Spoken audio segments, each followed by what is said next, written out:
إن الحمد لله نحمده ونستعينه ونستغفره ونعوذ بالله من شرور أنفسنا ومن سيئات أعمالنا من يهده الله فلا مضل له ومن يضلل فلا هادي له وأشهد أن لا إله إلا الله وحده لا شريك له وأشهد أن محمدا عبده ورسوله صلى الله تعالى عليه وعلى آله وصحبه وسلم تسليما كثيرا أما بعد فقد قال الإمام البخاري رحمه الله تعالى باب قول الرجل لعمر الله قال ابن عباس رضي الله تعالى عنهما لعمرك لعيشك قال حدثنا الويسي وقال حدثنا إبراهيم عن صالح عن ابن شهاب وحدثنا حجاج بن منهال قال حدثنا عبد الله بن عمر النميري قال حدثنا يونس قال سمعت الزهرية قال سمعت عروة بن الزبير وسعيد بن المسيب وعلقمة بن وقاص وعبيد الله بن عبد الله عن حديث عائشة زوج النبي صلى الله عليه وسلم حين قال لها أهل الإفك ما قالوا فبرأه الله وكل حدثني طائفة من الحديث فقام النبي صلى الله عليه وسلم فاستأذن من عبد الله بن أبي فقام وسيد بن حضير فقال لسعد بن عبادة لعمر الله لنقتلنه। সম্মানিত ভাতৃমণ্ডলী, আল্লাহ রাব্বুল আলামিনের প্রশংসা এবং প্রিয় নবী সাল্লাল্লাহু আলাইহি সাল্লামের উপর সালাত ও সালামের পর আজ জুমাবার 26শে জিলহজ 1447 হিজরি মোতাবেক 12 জুন 2026 আমাদের ধারাবাহিক আলোচনা সহিহুল বুখারীর শপথ ও মানত পর্ব নম্বর 7।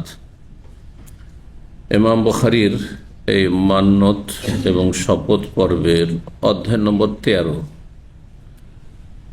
এতে বলছেন বাবু কাউলির রাজুলি আমরুল্লাহ। এই অধ্যায় হচ্ছে কোন ব্যক্তির এইভাবে শপথ করা বা এই কথা বলা যে আমরুল্লাহ, আল্লাহর হায়াতের কসম, আল্লাহর হায়াতের কসম। তো এই কসম করা যাবে কি না? কি বলেন আপনারা? যাবে যাবে না? আল্লাহর হায়াতের কসম যাবে না কেন? আল্লাহর হায়াত নেই? হ্যাঁ, যাবে না? যাবে না? যাবে। যাবে না কেমন করে বলে দিলেন? আল্লাহ লা ইলাহা ইল্লা হুয়াল হাইয়ুল কাইয়ুম, আল্লাহ তো চিরঞ্জীব, আল্লাহর হায়াত আছে বলে তো চিরঞ্জীব। তো আল্লাহ যখন আল হাই, আল্লাহর একটি নাম হচ্ছে আল হাই, আল্লাহু লা ইলাহা ইল্লা হুয়াল হাই আল কাইয়ুম। আয়াতুল কুরসিতে আছে, সূরা আলে ইমরানের শুরুতে আছে আলিফ লাম মিম আল্লাহু লা ইলাহা ইল্লা হুয়াল হাইয়ুল কাইয়ুম। তো আল্লাহ হচ্ছেন চিরঞ্জীব। তো যখন আল্লাহর নাম হচ্ছে আল হাই, তাহলে হায়াত আছে তার। হায়াতের বিপরীত মত, বরং আল্লাহর হায়াত আছে, মত নেই, তাই না? না, আমাদের হায়াত আছে আর মত আছে। আমাদের একসময় হায়াত ছিল না, হায়াতের জীবনের সূচনা হয়েছে, আবার কখন সমাপ্তি ঘটবে, শেষ হয়ে যাবে। কিন্তু আল্লাহর হায়াতের শুরু নেই, শেষ নেই, আদি অন্ত নেই, তাই না? তিনি সর্বদাই ছিলেন আর সর্বদাই থাকবেন। আল হায়াতুল আবাদিয়্যাহ। তো আল্লাহর যখন সিফাত, আল্লাহর গুণ, আল্লাহর গুণের কসম করা যাবে না? আল্লাহর ইজ্জতের কসম, বাংলা ভাষার এক শ্রেণী আলেমরা এরকম কসম করে থাকে। আল্লাহর ইজ্জতের কসম, আল্লাহর সব সিফাতের কসম করে, আল্লাহর রহমতের কসম করে না হয়তো সাধারণত, কারণ আল্লাহর ওরা শুধু এইটিতে অভ্যস্ত। কিন্তু আল্লাহর যে কোনো সিফাত, যেমন আল্লাহর নামের কসম করা যাবে, তেমনি আল্লাহর গুণেরও কসম করা যাবে। কারণ আল্লাহর যেমন নাম আল্লাহ হচ্ছেন খালেক, স্রষ্টা, মখলুক না, সৃষ্টি না, তেমন আল্লাহ রাব্বুল আলামিনের সিফাতগুলিও মখলুক, সৃষ্টি না। কিন্তু আমাদের হায়াত, আমাদের জীবন হচ্ছে সৃষ্টি। সৃষ্টির শুরু শেষ আছে, কিন্তু স্রষ্টার শুরু শেষ নেই। তার সিফাতগুলি হচ্ছে কদিম।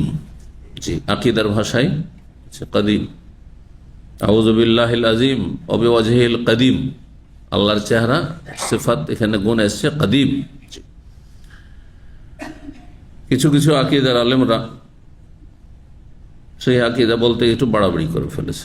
বলছে যে সালাফের সাহাবাই কেরামগণ তারা সিফাত কাদিম আর হাদিস বলতেন না। পরবর্তী আকীদার কিতাবাদিতে পরিভাষাগুলি যখন এসছে, কিন্তু তারা এই দোয়াটিকে ভুলে গেছে হয়তো।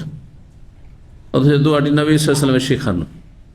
মসজিদে প্রবেশের সময় যে দোয়াগুলি রয়েছে তার একটি হচ্ছে, জানা আছে না নেই? কি পড়তে হয়? আউযু বিল্লাহিল আযীম ওয়া বিওয়াজহিল কাদিম ওয়া বিওয়াজহিল কারীম ওয়া সুলতানিহিল কাদিম। সুলতানের সিফাত কাদিম এসছে, জি।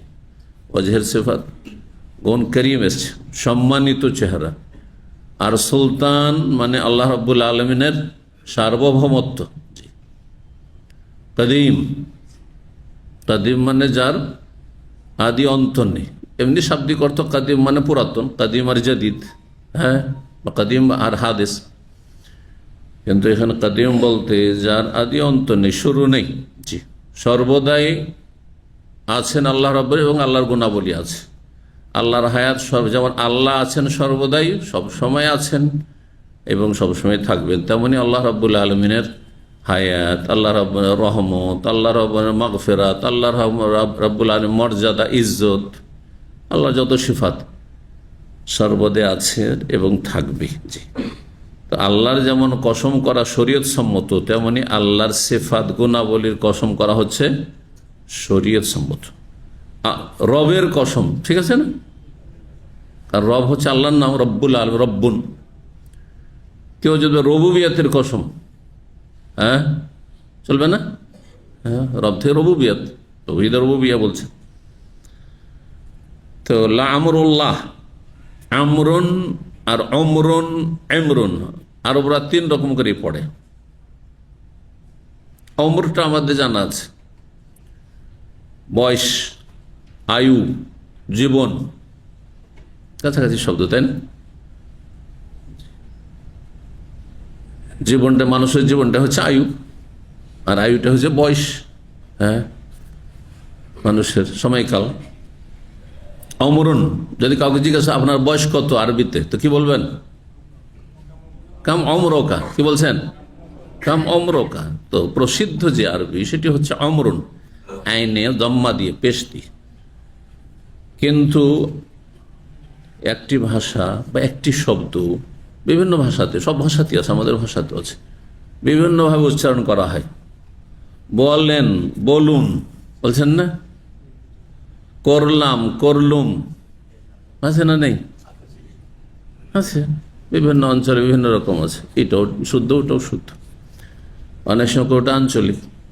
তো আমরুন আর অমরুন আর এমরুন 3 রকমই আরবরা পড়েছে, কিন্তু অমরটা হচ্ছে বেশি প্রসিদ্ধ, বয়স, আয়ু, সময়কাল, জীবন, এখানে হায়াতের অর্থে।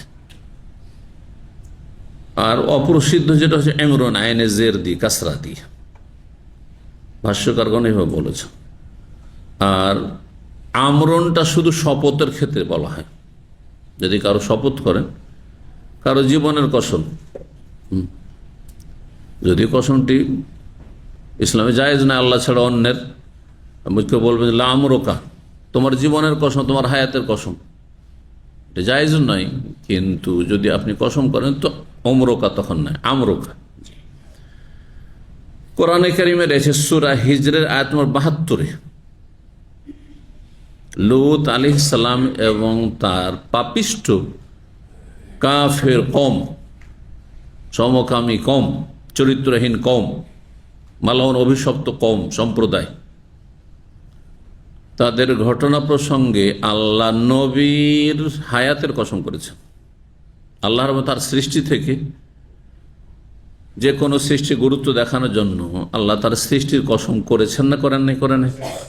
ওয়াত্তিনে ওয়াজ্জাইতুনে ওয়াতুরে সিনিন ওয়াহাদাল বালাদিল আমিন, 4টে কসম। ওয়াদ্দুহা ওয়াল্লাইলি ইযা সাজা ওয়াশ-শামসি ওয়াদ্দুহা ওয়াশ-শামসি ওয়াল কামারি, চন্দ্রের, সূর্যের, ওয়ান-নাহারি ইযা জাল্লাহা, ওয়াল-লাইলি ইযা ইয়াগশা ওয়ান-নাহারি ইযা তাজাল্লা, ওয়াল ফজরি ওয়া লায়ালিন আশরি ওয়াল আসরি। কত আল্লাহর সৃষ্টির শপথ রয়েছে। আল্লাহ কোরআনে কারীমে অনেক শপথ করেছেন তার সৃষ্টি থেকে, উদ্দেশ্য হচ্ছে সেটির গুরুত্ব দেখানো। তো তেমনি আল্লাহ রাব্বুল নবী সাল্লাল্লাহু আলাইহি সাল্লামের জীবনের গুরুত্ব সমস্ত মানুষের জীবনের চাইতে বেশি মূল্যবান। এই জন্য আল্লাহ কসম করেছেন, লাআমরুকা, হে নবী তোমার হায়াতের শপথ, তোমার জীবনের কসম। কোন নবীর হায়াতের শপথ আল্লাহ করেননি। এটিও শেষ নবী মুহাম্মদ সাল্লাল্লাহু আলাইহি সাল্লামের মর্যাদার একটি স্পষ্ট প্রমাণ যে তিনি সবচেয়ে শ্রেষ্ঠ নবী, শ্রেষ্ঠ রাসূল, সবচেয়ে শ্রেষ্ঠ মানুষ। লাআমরুকা, হে নবী তোমার হায়াতের কসম, তোমার জীবনের কসম। ইন্নাহুম লাফি সাকরাতিহিম ইয়ামাহুন, এই পাপিষ্ঠ জাতি, সমকামী জাতি, চরিত্রহীন জাতি, অভিশপ্ত জাতি, তাদের নেশাই সাকরাত, ইয়ামাহুন, তারা মত্ত হয়ে রয়েছে, মাতাল হয়ে রয়েছে, বিভোর হয়ে রয়েছে, বোধ শক্তি হারিয়ে ফেলেছে।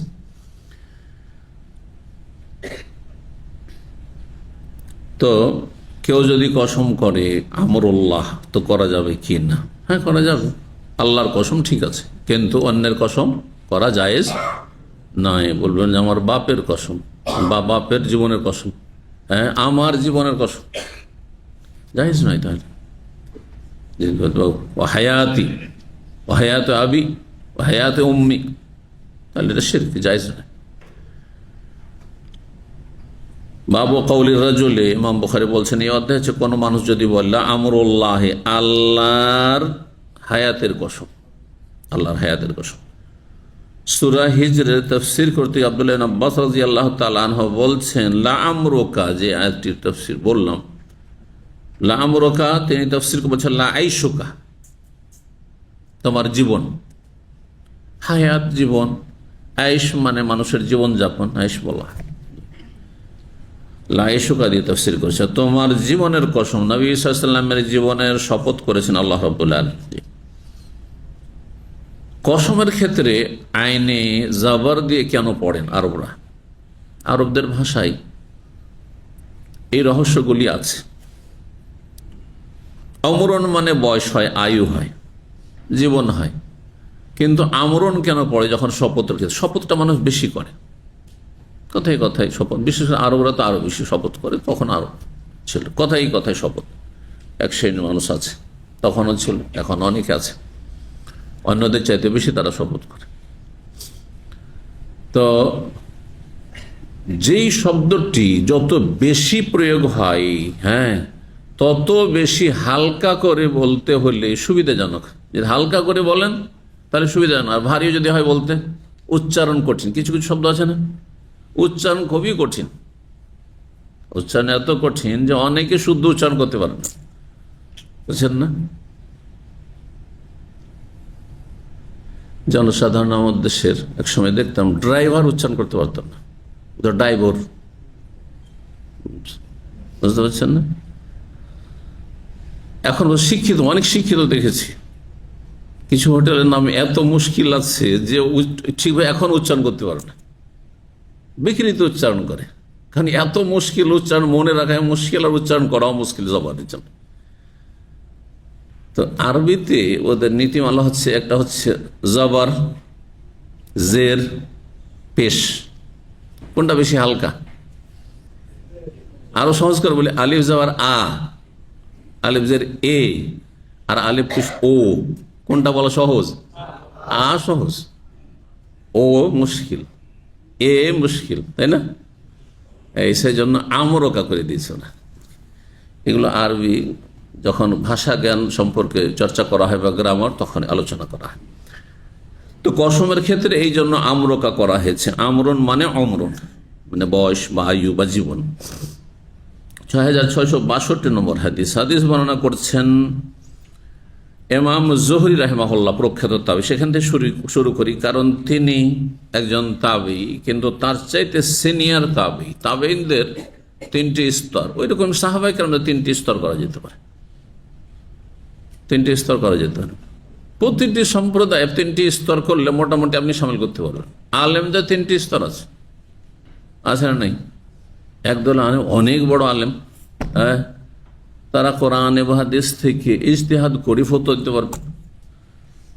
এটা হচ্ছে আপার ক্লাস আলেম, মধ্যম শ্রেণীর আলেম, যারা কোরআন হাদিস থেকে যারা ইজতিহাদ করে ফতোয়া দিয়েছেন কিন্তু আপোষ ইখতিলাফ করেছেন। আবু হানিফা, শাফি, মালিক, আহমদ, ইমাম বুখারী, ইবনে তাইমিয়া, এই ধরনের আইম্মায়ে কেরাম যারা, তারা মুজতাহিদ ছিলেন। তাদের নামে মজহাব দাঁড়া কান্না এদার, তারা মুজতাহিদ ছিলেন। তাদের ইজতিহাদের ক্ষমতা ছিল, সরাসরি কোরআন সুন্নাহ থেকে মাসলা নেওয়ার ক্ষমতা, দক্ষতা ছিল। এর নাম হচ্ছে ইজতিহাদ। মধ্যম শ্রেণীর আলেম যারা,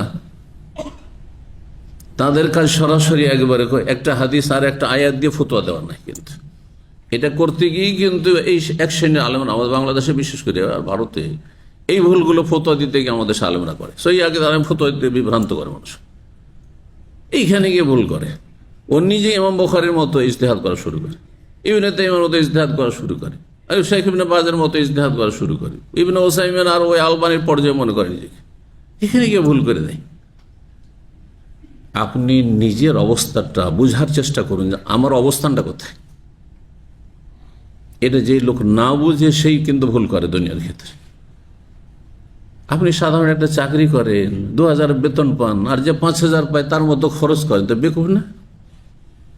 তাই না? ওর মতো চললে হবে যে ওই স্টাইলে চলুন? ঠিক ওই রকমই বিষয়টি। কিন্তু জ্ঞানীরা এগুলো বুঝবেন। তো অনেকে বুঝেন না যে ভাই এ তো সহি আকীদার, এও সহি আকীদার, আবার এরকম ফতোয়া কেন? হ্যাঁ, কিছু কিছু উদ্ভট ফতোয়া, উল্টো পাল্টা ফতোয়া দেয়। দেখেন ইবনে বাজ কি ফতোয়া দিয়েছেন, আলবানী কি ফতোয়া দিয়েছেন, ইবনে উসাইমিন কি ফতোয়া দিয়েছেন, ইবনে তাইমিয়া কি ফতোয়া, তার আগে কাউকে দেখেন না। ও হাদিস তর্জমা করেছি, ভাবছেন সহি আকীদা, সুতরাং তার কথা মনে হয় সহি। না, সহি না, না, তার ইজতিহাদের যোগ্যতা নেই। তার কাজ হচ্ছে এই ইজতিহাদগুলিতে তারজিহ দেওয়া, প্রাধান্য দেওয়া। এই ক্ষমতাটি তার আছে, হয়তো পুরোপুরি না থাক, আংশিক আছে, অনেকটা আছে, কিছুটা আছে। হ্যাঁ, যেমন আবু হানিফা রাহিমাহুল্লাহ, ইমাম শাফি রাহিমাহুল্লাহ, ইমাম মালিক রাহিমাহুল্লাহ, ইমাম আহমদ রাহিমাহুল্লাহ, অনেক মাসলা মাসাইলে 4টি মত আছে, অথবা 3টি মত আছে, অথবা 2টি মত আছে, আছে না নেই? এখন এই মতগুলোর মধ্যে কোনটা বেশি শক্তিশালী, এটা যাচাই বাছাই। আচ্ছা, এখানে আরেকটা ভুল বলি, আর এক শ্রেণীর লোক, আপনাদের মতো লোকদের, কিছুদিন অল্প স্বল্প ইসলামিক সেন্টারে পড়ে, অথবা সোশ্যাল মিডিয়াতে কিছু পড়ে, কিছু ওয়েবসাইটে, ইসলামিক ওয়েবসাইট ভিজিট করে, আর কিছু বক্তব্য লেকচার শুনে অনলাইনে অথবা অফলাইনে, আর তারপরে তখন নিজেই না, এই শেখের ফতোয়াটা ভুল, এটা নৌকাটা ঠিক আছে। এটাও আপনাদের বাড়াবাড়ি ওই রকমই, যেমন মধ্যম শ্রেণীর আমাদের দেশের আলেমগুলোর ওই ইমাম বুখারীর মতো, ইবনে তাইমিয়ার মতো, বিন বাজের মতো ফতোয়া দেওয়া। কথা বলছেন না? আপনার মধ্যে এই ক্ষমতা নেই যে আপনি তারজিহ দেবেন। কিছু কিছু ক্ষেত্রে হইতে পারবেন সামান্য, কিন্তু অধিকাংশ ক্ষেত্রে না, এই যোগ্যতা আপনাদের নেই। তাহলে আইম্মায়ে কেরামগণ বা মুজতাহিদগণ যে ফতোয়াগুলি দিয়েছেন এবং আপোষ ইখতিলাফ করেছেন, তারা সকলে আহলে সুন্নাহ। আহলে সুন্নাহ, আবু হানিফা আহলুস সুন্নাহ অন্তর্ভুক্ত, ইমাম শাফি, মালিক, আহমদ, ইবনে তাইমিয়া, সবাই আহলুস সুন্নাত ওয়াল জামাত। কিন্তু তাদের ইখতিলাফ, একজন সূরা ফাতিহা আমাদের পেছনে পড়াই যাবে না, আরেকজন বলছে পড়তেই হবে, না হয় নামাজ হবে না, আরেকজন বলছে জোরে পড়লে পড়তে হবে না, আস্তে হইলে পড়তে হবে। এখন আমাদের মতো যারা আছেন তাদের কাজ হচ্ছে এইগুলির, এই 3টির মধ্যে দলিলগুলি সবগুলি পর্যবেক্ষণ করে, স্টাডি করে, সবগুলি কালেকশন সামনে রেখে সিদ্ধান্ত দেওয়া যায় 3টি মতের মধ্যে কোনটা বেশি শক্তিশালী। এটি আমাদের কাজ। তারজিহাত যেটাকে বলা হয়, প্রাধান্য দেওয়া। 20 শতাব্দীর 3জন যে বড় ইমাম, বড় আলেম, শেখ ইবনে বাজ, ইবনে উসাইমিন আর আলবানী, 3 জনের বেশ কিছু মাসলা মাসাইল ইখতিলাফ আছে। 3 রকম ফতোয়া বা 2 রকম ফতোয়া আছে। তো এখন আমাদের কাজ হচ্ছে যে এখানে শেখ ইবনে বাজের ফতোয়াটি ঠিক না আলবানীর ফতোয়াটি ঠিক। 3টে তো ঠিক নয়, দুটোই যে ঠিক এমন কথা নয়, ভুল কথা। এটা কখনো দুটো ঠিক না। এর আগে বহুবার বলেছি যে সত্য হচ্ছে অঙ্কে, হ্যাঁ, সঠিক উত্তর হচ্ছে একটি, আর ভুল অনেক হইতে পারে। অঙ্কের পরীক্ষাতে দিয়েছেন, অঙ্কের পরীক্ষায় একটাই শুধু ঠিক, আর বাকি সাথী সঙ্গীরা অনেক রকম উত্তর দিয়েছে, সবগুলি ভুল। ঠিক ওই রকমই হক আর বাতিলের বিষয়টি, বাতিল অনেক বেশি আর হক শুধু একটি। এই কথাটা বুঝে নিলে আর মজহাবি গোড়ামি থাকবে না। আমি গোড়া হানফিও থাকবেন না, গোড়া সাফিও হবেন না, গোড়া মালিকিও হবেন না, আর গোড়া হাম্বলি হবেন না। তখন কোরআন সুন্নাহর কাছাকাছি চলে আসবেন আপনি। এইটাই হচ্ছে আমাদের দাওয়াতের লক্ষ্য উদ্দেশ্য, যে আপনার গোড়ামিটা দূর হয়ে যাক, অন্ধত্ব দূর হয়ে যাক, পক্ষপাতিত্ব দূর হয়ে যাক, তাসুব দূর হয়ে যাক। হ্যাঁ জি, আপনি খোলা মনে উদার অন্তর নিয়ে নিরপেক্ষ দৃষ্টিতে আল্লাহ এবং রসুলের আনুগত্যের চেষ্টা করেন, নবী সাল্লামের সত্যিকার অনুসারী হওয়ার চেষ্টা করেন। এইটা হচ্ছে উদ্দেশ্য। সালাফি দাওয়াতের উদ্দেশ্য হচ্ছে এটি, আহলুল হাদিসের দাওয়াতের উদ্দেশ্য হচ্ছে এটি। কখনো দলীয়করণ নয়, কখনো দলের পক্ষ নেওয়া নয়, কখনো আমিরের পক্ষ নেওয়া নয়, কখনো সভাপতি সাহেবের পক্ষ নয়, কখনো এর পক্ষ নেয় না, মোটেই জায়েজ নয়, হারাম এটি। তৃতীয় শ্রেণীর মানুষ, 3 ভাগ বলছিলাম না, মানুষের মুসলিমদের 3 ভাগ। তৃতীয় শ্রেণীর মানুষ আপনাদের কাজ হচ্ছে যে ভালো আলেম চেনা, কোরআন সুন্নাহর আলেম চেনা আর বেদাতি আলেম চেনা, এটা আপনাদের কাজ। কিন্তু এই নয় যে উনিও তো আলেম, উনিও তো আলেম, পীর সাহেবও তো আলেম, আর জোনপুরেও তো আলেম, আর চরমনাই তো আলেম, ও তো মাদ্রাসা ফারিক, আরে মাদানিও তো আলেম, কোনটা নেব?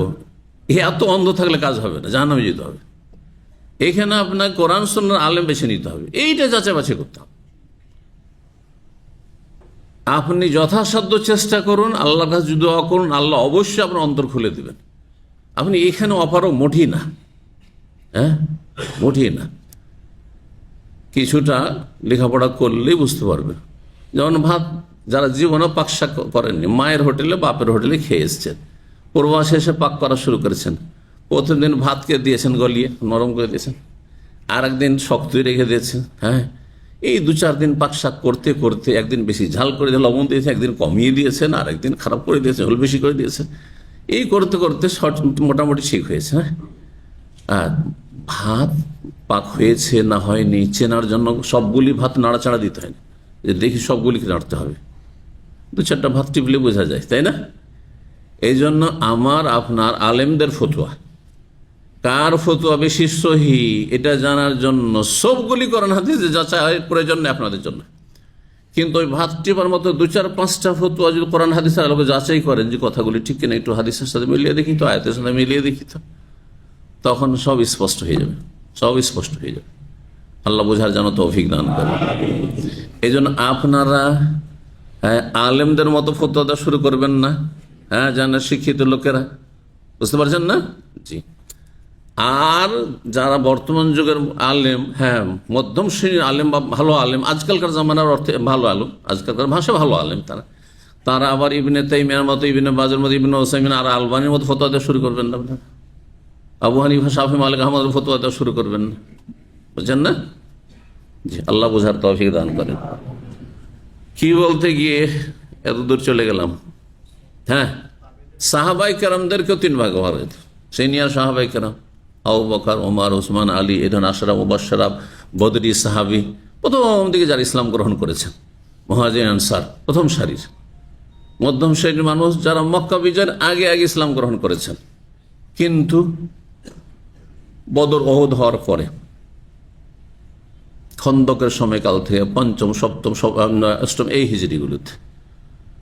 আর যারা মক্কা বিজয়ের পরে, যখন সবাই আরব দেশে মুসলমান হয়ে যাচ্ছে, এখন মুসলিম হতে কল্যাণ আছে,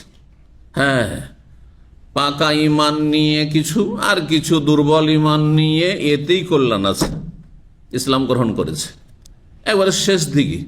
আর অল্প সময়, 1 বছর 6 মাস, অথবা 2 বছর নবী সাল্লাল্লাহু আলাইহি সাল্লামের পাশে থেকে ইসলামের খেদমতের সুযোগ পেয়েছেন, এলিম শিখার সুযোগ পেয়েছেন, তৃতীয় শ্রেণীর সাহাবায়ে কেরাম। কথা বোঝা গেছে না? জি। আল্লাহ রাব্বুল আলামিন কোরআনে কারীমে সূরা হাদীদ বর্ণনা করেছেন, লা ইয়াস্তাউই মিনকুম মান আনফাকা মিন ক্বাবলিল ফাতহি ওয়া কাতালা উলাইকাল্লাযীনা লা ইয়াস্তাউই মিনকুম মান আনফাকা মিন ক্বাবলিল ফাতহি ওয়া কাতাল, যারা মক্কা বিজয়ের আগে যারা আল্লাহর রাস্তায় খরচ করেছেন আল্লাহ রাস্তায় জিহাদ করেছেন তারা আর যারা পরে ইসলাম গ্রহণ করেছেন, আল্লাহ রাস্তায় খরচ করেছেন মক্কা বিজয়ের পরে, সমান নয়। আল্লাহ বলছেন উলাইকা আযামু দারাজাত মিনাল্লাযিনা আনফাকু মিন বা'দু, আগে যারা ইসলাম গ্রহণ করেছে মক্কা বিজয়ে তারা বেশি নেকির অধিকারী, মহাপুরস্কারের অধিকারী। তবে কুল্লান ওয়াদাল্লাহুল হুসনা, কত সুন্দর আয়াত। তবে সবার সাথে আল্লাহ জান্নাতের ওয়াদা করেছেন। আল হুসনা জান্নাতের একটি নাম, আর হুসনা মানে এমনি কল্যাণ। আল্লাহ সবার সাথে, সকল সাহাবায়ে কেরামের সাথে আল্লাহ কল্যাণের ওয়াদা করেছেন, মঙ্গলের ওয়াদা করেছেন, আর কল্যাণ হচ্ছে জান্নাত। কি বুঝলেন? সাহাবায়ে কেরাম সকলে জান্নাতি, কিন্তু সবাই সমান নয়। ঠিক ওইরকমই তাবেঈনদের তিনটি স্তর ছিল। একটা হচ্ছে কিবারুত তাবেঈন, একটা হচ্ছে আওসাতুত তাবেঈন, আর একটা হচ্ছে সিগারুত তাবেঈন, যারা একজন দুইজন সাহাবীকে শুধু পেয়েছে, ছোট তাবেঈন। যারা কয়েকশো বা হাজার খানেক সাহাবী পেয়েছেন, আর যারা অনেক 10,000, 20,000, 50,000 সাহাবায়ে কেরামের সাথে দেখা সাক্ষাৎ পেয়েছেন। সাহাবায়ে কেরামদেরই মূল জামানা ছিল প্রথম দিকে, যেমন উরওয়া ইবনে জুবাইর, জি, নবী সাল্লাল্লাহু আলাইহি সাল্লামের ইন্তেকালের পরে জন্ম, কিন্তু কয়েক বছরের ভিতরে। সাঈদ ইবনে মুসাইয়িব সিনিয়র, সবচেয়ে সিনিয়র তাবেঈ। এইরকমই আলকামা বিন ওয়াক্কাস, ওবায়দুল্লাহ বিন আব্দুল্লাহ বিন উবাই মাসউদ, এরা হচ্ছে সিনিয়র তাবেঈন, ইলমের দিক থেকেও আর সময়কালের দিক থেকেও। তো ইমাম জোহরি তাবেঈ, আরো তিনজন তাবেঈ থেকে তিনি বলছেন সামিআতু, আমি শুনেছি উরওয়া ইবনে জুবাইর থেকে, আব্দুল্লাহ বিন জুবাইর তার আপন ভাই সাহাবী, সামান্য 4-5টা বছরের জন্য নবী সাল্লাল্লাহু দেখতে পাননি। নবী সাল্লাল্লাহু ইন্তেকাল সম্ভবত 5 বছর পরে তার জন্ম। তার মা আব্দুল্লাহ বিন জুবাইরের মা কে? আসমা, আবু বকরের মেয়ে, বড় মেয়ে। আর ওর বড় মা আসমা। কিন্তু বড় ভাইয়ের দেখা হয়েছে নবী আব্দুল্লাহ বিন জুবাইর, সাহাবী সন্তান সাহাবী, আর ওর দেখা হয়নি, তাবেঈ হয়ে গেছে, সিনিয়র তাবেঈ। আলকামা বিন ওয়াক্কাস, সাদ বিন ওয়াক্কাসের ভাই। ওবায়দুল্লাহ বিন আব্দুল্লাহ বিন উতবা বিন মাসউদ, আব্দুল্লাহ মাসউদের ভাইয়ের ছেলের ছেলে। এই তিনজন তাবেঈ থেকে শুনেছেন ইমাম জোহরি রাহিমাহুল্লাহ কি? আন হাদিসে আয়েশা, মা আয়েশা রাদিয়াল্লাহু তাআলা আনহা হাদিস সম্পর্কে, জৌজিন নবী, নবী সাল্লাল্লাহু আলাইহি ওয়াসাল্লামের সহধর্মিণী মা আয়েশা রাদিয়াল্লাহু তাআলা আনহার হাদিস সম্পর্কে, মানে বিশেষ হাদিস, তার ঘটনা সংক্রান্ত হাদিস। কিসের ঘটনা? তার উপর যে মিথ্যা রটনাকারীরা, অপবাদ দানকারীরা, মুনাফিকরা বিশেষ করে মুখ্য ভূমিকা পালন ছিল, মিথ্যা অপবাদ রটিয়েছিল যে তিনি অসতী, নাউযুবিল্লাহ, কারোর সাথে ফেসে গেছে। আল্লাহ কোরআনে সূরা নূরে কয়েকটি আয়াত দ্বারা নির্দোষ প্রমাণ করেছেন, সাব্যস্ত করেছেন, ঘোষণা করেছেন আল্লাহ রাব্বুল আলামিন। কোন ব্যক্তি সম্পর্কে, কোন সাহাবী সম্পর্কে এত আয়াত নাযিল হয়নি যত আয়াত নাযিল মা আয়েশা রাদিয়াল্লাহু তাআলা সম্পর্কে, তাকে নির্দোষ সাব্যস্ত করার জন্য। স্বয়ং আল্লাহ বলছেন, এবং যারা মিথ্যা অপবাদ দিয়েছে, তাদের যারা মুখ্য ভূমিকা পালন করেছে, তাদের ক্ষেত্রে আল্লাহ আল্লাযী তাওয়াল্লা কিবরাহু, যেই ব্যক্তি এই মিথ্যা রটনায় মুখ্য ভূমিকা পালন করেছে, ইবনে উবাই মুনাফিক, রাইসুল মুনাফিকিন, মুনাফিকদের নেতা, যে সবচেয়ে নিম্ন স্তরে জাহান্নামে থাকবে, লাহু আযাবুন আযীম, তার জন্য মহাশাস্তি রয়েছে আল্লাহ বলছেন। তো বলছেন হিনা কালা লাহা আহলুল ইফক, যখন অপবাদ রটনাকারীরা মা আয়েশা রাদিয়াল্লাহু তাআলা আনহা সম্পর্কে বলেছিল, মা কালু, যা বলার বলেছিল, মানে যা মিথ্যা রটনা রটিয়েছিল। নবী সাল্লাল্লাহু আলাইহি সাল্লাম কোন এক জায়গায় অবস্থান করেছেন, সফরে ছিলেন, আর সাথে আয়েশা রাদিয়াল্লাহু তাআলা আনহা ছিলেন। আয়েশা রাদিয়াল্লাহু তাআলা আনহা আর একটি উটের পিঠে, যে উটের পিঠে যে পালকির মতো হাওদা থাকে, হাওদা বলা হয়, তাতে ছিলেন, আর একেবারে দুবলা হ্যাংলা পাতলা ছিলেন আয়েশা রাদিয়াল্লাহু তাআলা আনহা। তো পালকিটিকে কয়েকজন ধরে উঠিয়েছে, খালি ছিল, বুঝতেই পারেনি যে এর ভিতরে মানুষ আছে না না আছে। আর ভিতরে পর্দা, ভাবছেন যে আয়েশা আছেন, কেউ ওইদিকে তাকিয়ে দেখে যে আছে কি নেই মানুষ। আর ওই সময় গিয়েছিল হার হারিয়ে। ঘটনা জানেন তো? কে কে জানেন দেখি তো একটু? মাশাআল্লাহ, জানেন অনেক। হারটা হারিয়ে গেছে না, হার যখন শৌচ কার্য সারতে গিয়ে একটু মাঠের দিকে সফরে মরুভূমিতে হার হারিয়ে গেছে। তা হার তলাশ করতে গিয়ে একটু ওইদিকে লেট হয়ে গেছে। এদিকে নবী সাল্লাল্লাহু আলাইহি ওয়াসাল্লাম হুকুম দিয়েছেন যে বিশ্রাম করা হলে এখন চলো রওনা দাও মদিনার উদ্দেশ্যে। তখন লোকেরা সব ওটার পিঠে পালকিটাকে উঠিয়ে দিতে, খালি পালকি, খালি ওট চলতে আছে। উনি একাই থেকে গেছেন। রাতের বেলা, ভোর রাত্র ছিল, একবারে যখন ফজর হয়ে আসছে, একটু অন্ধকার অন্ধকার হয়ে আছে। যে কোনো সফরের নবী সাল্লাল্লাহু আলাইহি ওয়াসাল্লাম থাকতেন, একজন ব্যক্তিকে একটি বিশেষ দায়িত্ব দিতেন, সর্বশেষ ব্যক্তি সে হবে কাফেলার। সবশেষে সবাই চলে যাওয়ার পরে সেখানে চারিদিক দেখে নেবে কোনো কারো মাল সামান কোনো চুটে গেল নাকি দেখবে। এই দায়িত্ব ছিল সাফওয়ান বিন মুআত্তাল রাদিয়াল্লাহু আনহু, বিশিষ্ট সাহাবী, খুব ভালো মানুষ। জীবনে কোনো দোষ ত্রুটি তার জীবনে ছিল না। অনেকের ব্যাকগ্রাউন্ড খারাপ থাকে, তখন বোঝা যায় যে লোকটি স্বাভাবিক খারাপ হওয়াটা স্বাভাবিক। এর আগেও তার ব্যাড রিপোর্ট আছে, তাই না? কোনো রিপোর্টও ছিল না। ভালো মানুষ, খুবই ভালো মানুষ। তিনি আসছেন সব তলাশ করে, ভোরের অন্ধকার অন্ধকার হয়ে আছে, গালাস, হ্যাঁ ফজর হয়ে গেছে কিন্তু অন্ধকার হয়ে আছে। আর সমস্ত সাহাবীরা এগিয়ে চলে গেছেন, ও দ্রুত গিয়ে সাথ ধরবেন। ওরা দায়িত্বে চলে গেল, হ্যাঁ সব দেখে শুনে আসা। এসে দেখেন একজন যেন কেউ শুয়ে আছে। হয়েছে কি, যখন মা আয়েশা তলাশ করে হার পাননি, আসার পরে যেই জায়গায় সবাই অবস্থান করেছিল সেখানে দেখেন আর তো কেউ নেই, সবাই চলে গেছে। এখন নিরুপায়, আমি যদি এদিক সেদিকে যেতে আরও হারিয়ে যাবো এই মরুভূমিতে, কোথাও তো শেষ হয়ে যাব। তো এখানে আমি শুয়ে পড়ি। যখন নবী সাল্লাল্লাহু আলাইহি ওয়াসাল্লাম জানতে পারেন, টের পাবেন যে আমি নেই, তখন ফিরে আসবেন, আমাকে নিয়ে যাবেন। শুয়ে গেছেন চাদরটা জড়িয়ে, কিন্তু মুখটা খোলা ছিল যেহেতু কোনো মানুষ নেই সেখানে। যখনই সাফওয়ান বিন মুআত্তাল সবকিছু তলাশ করে এসে দেখছেন যে একজন মানুষ যেন কি শুয়ে আছে ভোরের অন্ধকারে। হিজাবের বিধান নাযিল হওয়ার আগে মা আয়েশাকে তিনি দেখেছিলেন, দেখে চিনে ফেলেছেন, চেহারা তখন খোলা শুয়েছিল। যেমনই দেখেছেন বলছে ইন্না লিল্লাহি ওয়া ইন্না ইলাইহি রাজিউন। মুসিবতের ক্ষেত্রে পড়ে, যে কোনো মুসিবতই যে নবীর সহধর্মিনী উম্মুল মুমিনিন এখানে থেকে গেছেন, সবাই চলে গেছে ছেড়ে, মহাবিপদ।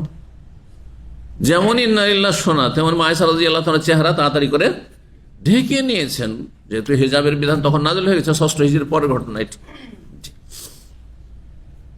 তারপরে ওটটাকে বসিয়ে দিলেন সফওয়ান, আর ইঙ্গিত করলেন যে আপনি ওটের পিঠে চেপে যান। আর ওটটাকে টানতে টানতে নিয়ে চলে গেলেন, কে? সফওয়ান রাদিয়াল্লাহু, টানতে টানতে নিয়ে গেলেন টেনে ওটের রশি ধরে। দুপুর বেলা প্রায় হয়ে আসছে, এক জায়গায় বিশ্রামের জন্য খাতে। এখন পর্যন্ত কিন্তু নবী সাল্লাল্লাহু আলাইহি ওয়াসাল্লাম টের পাননি, ভাবছেন যে আমি অন্য উটের উপরে আছি আর আয়েশা নিজের উটের পিঠে পালকিতে আছে। ওইখানে কিছু মুনাফিকরা ছিল, ইবনে উবাই আছে। তখনকার মুনাফিকরা আজকালকার মুনাফিক চাইতে ভালো, তখনকার মুনাফিক আজকালকার মুনাফিক চাইতে ভালো। আজকালকার যারা মুনাফিক তারা ইসলামের বিরুদ্ধে বিষোদ্গার করে, ইসলাম এটা মানা যাবে না, ওইটা মানা যাবে না, হ্যাঁ ইসলাম জঙ্গিবাদ শেখায়, মানে একবারে টিয়া পাখির মতো। টিয়া পাখি কথা কয়। ছোটকালে একটা কবিতা আমাদের, হ্যাঁ জলসা মহফিলে কিছু সুর করা বক্তা পড়তো, হ্যাঁ টিয়া পাখি কথা কয়, বাজ পাখি কয় না, হ্যাঁ তাল গাছে গুড় হয়, শাল গাছে হয় না। শুনেছেন না? শোনেননি? হ্যাঁ জি, এগুলো ছোট কালের সব ওই মার্কেটের ওয়াজ ছিল, আমাদের দেশীয় ওয়াজ, কালেকশন করা ওয়াজ। চাঁদা কালেকশনের জন্য জলসা মাহফিলগুলো হয়ে থাকে সাধারণত, দাওয়াতের উদ্দেশ্য শান্ত হয় না। তো যাই হোক, ছোট কালের কিছু স্মৃতি মনে আছে, এইগুলো আর কি, ইচ্ছা করে মুখস্থ করিনি এগুলো। তো টিয়া পাখির কাজ কি? যে পুষে যা বলবে ও বলবে। তো ইহুদি নাসাররা যা বলছে যে ইসলাম মানে জঙ্গিবাদ, দাড়িওয়ালা মানে জঙ্গি, হ্যাঁ টাকনার উপরে কাপড় মানে জঙ্গি, হ্যাঁ বোঝা গেছে, মুসলিম মানে জঙ্গি, ঠিক মুনাফিকগুলো ওই কথাই বলছে, তাই না? জেহাদে যাওয়া তো দূরের কথা, জেহাদের নাম নিলেই জঙ্গি, জেহাদের নাম নেওয়া অপরাধ। মুসলিম সমাজ, মুসলিমের সন্তানেরা, মদিনার মুনাফিকগুলো, হ্যাঁ জেহাদকে শুধু জেহাদ বলতো না, জেহাদের শরীক হইতো। কিসের জন্য? যাতে অমুসলিম বলে ঘোষিত না হয়, হ্যাঁ, মুখোশ উন্মোচন না হয়ে যায়, টের কেউ না পায়। কারণ আমরা দুর্বল আর ক্ষতি করব, তো মুসলিম সেজেই থাকতে হবে, মুসলিম বেশভূষায় থাকতে হবে, জেহাদে হাজির হইতো। একটা গরজ ছিল নিজেকে, হ্যাঁ, গোপন রাখা, হাইড করে রাখা, আর মুসলিম বলে পরিচয় দেওয়া। দ্বিতীয় উদ্দেশ্য ছিল, হ্যাঁ, কিছু মালে গনিমত পাবো। বেশিরভাগ জেহাদে নবী সাল্লাল্লাহু আলাইহি ওয়াসাল্লাম সাহাবারা জিতছেন আর মাল ধন পাচ্ছে, অঢেল ধন সম্পদ, হ্যাঁ, ভাগ বন্টন অনেকে পাচ্ছে, আর আমরা বঞ্চিত হয়ে যাবো ঘরে থেকে গেলে। হ্যাঁ, এই দুটো স্বার্থে মুনাফিকরাও কি করতো? হ্যাঁ, আজকালকার অনেক মুসলিম চাইতে তখনকার মুনাফিক আরেক দিক থেকে ভালো ছিল। তখনকার মুনাফিকরা নামাজ পড়তো, আর এখনকার অধিকাংশ মুসলিম বেনামাজি। কি বুঝলেন? বিষয়গুলি চিন্তা করার আছে, যাতে আমাদের সংশোধন হয়, আমাদের সমাজের সংশোধন হয়, আমাদের মুসলিম যারা কথিত মুসলিম তারা সত্যিকার মুসলিম, প্রকৃত মুসলিম হইতে পারে। শুধু তারা নামাজ চুরি করতো কখন? রাতের অন্ধকারে, তাও চেষ্টা করতো, সবসময় যে পড়তো না এমন কথা নাই। ফজর আর এশা, তখন বিদ্যুৎ লাইট ছিল না, এশাও অন্ধকারে হচ্ছে আর ফজরটাও অন্ধকারে হচ্ছে। এখানে আর একটা মাসলা বোঝা গেল যে হানফিদের যে ফজরের নামাজ, এটা সুন্নতের খেলাফ নামাজ। নাহলে মুনাফিকদের জন্য ফজরের নামাজ কেন ভারী? হ্যাঁ, কারণ এক তো ঘুমের চাপ, আর 2 নম্বর কথা হচ্ছে এখন টের পাবেন না, অন্ধকারিতে নামাজ পড়েন নবী সাহাবায়ে কেরামদের ফজরের নামাজ কখন ছিল? ভোরের অন্ধকারে ছিল, এরকম ফর্সা হয়ে নয়, সূর্য ওঠার 15 মিনিট 20 মিনিট আধা ঘন্টা আগে। কি বুঝলেন? 1 ঘন্টা আগে কমপক্ষে। জি, যেমন সৌদি আরব হচ্ছে, নামাজ পড়ার পরে যদি বিদ্যুৎ বন্ধ করে, আমি ফজর উপরে একটু হাঁটলে দেখি যে চেনা যাবে না, পাশের লোক, আশপাশ দিয়ে লোক হেঁটে যাচ্ছে, চেনা যাবে না কাছে না গেলে। গালাস ভোরের অন্ধকার, এটি সুন্নাহ। যাই হোক, একটি ঘটনা থেকে বহু মাসলা মাসাইল বেরোবো, ওইদিকে আমি ইঙ্গিত করে দিলাম। মাসলা ইস্তেমবাত এগুলো। জি, তো কি বলছিলাম? না, তখনকার মুনাফিকদের জন্য নবী সাল্লাল্লাহু আলাইহি ওয়াসাল্লাম বলছেন যে সব নামাজ ভারী না, কারণ জোহর, আসর, মাগরিব যদি না পড়ে তাহলে তো চিনে নেবে যে এরা বেনামাজি, তার মেয়ে মুসলমানই হয়নি। কত ভয় আছে। মদিনায় বাস করতে হবে, তার মুসলিমদের ক্ষতি করতে হবে, ইসলামের ক্ষতি করতে, ইসলামকে মুছে ফেলতে হবে। এগুলো অসৎ উদ্দেশ্য তাদের ছিল। সুতরাং মুসলিম সেজে জোহর পড়তো, আসর পড়তো, মাগরিব পড়তো, মাঝে মাঝে এসাও পড়তো, কিন্তু চুরি করতো মাঝে মাঝে। ক্লান্ত একটু, থাক যাবো না, ধরা খাবে না, মাঝে মধ্যে না গেলে, সবসময় না গেলে নয় ধরা খেয়ে যাও, তাই না?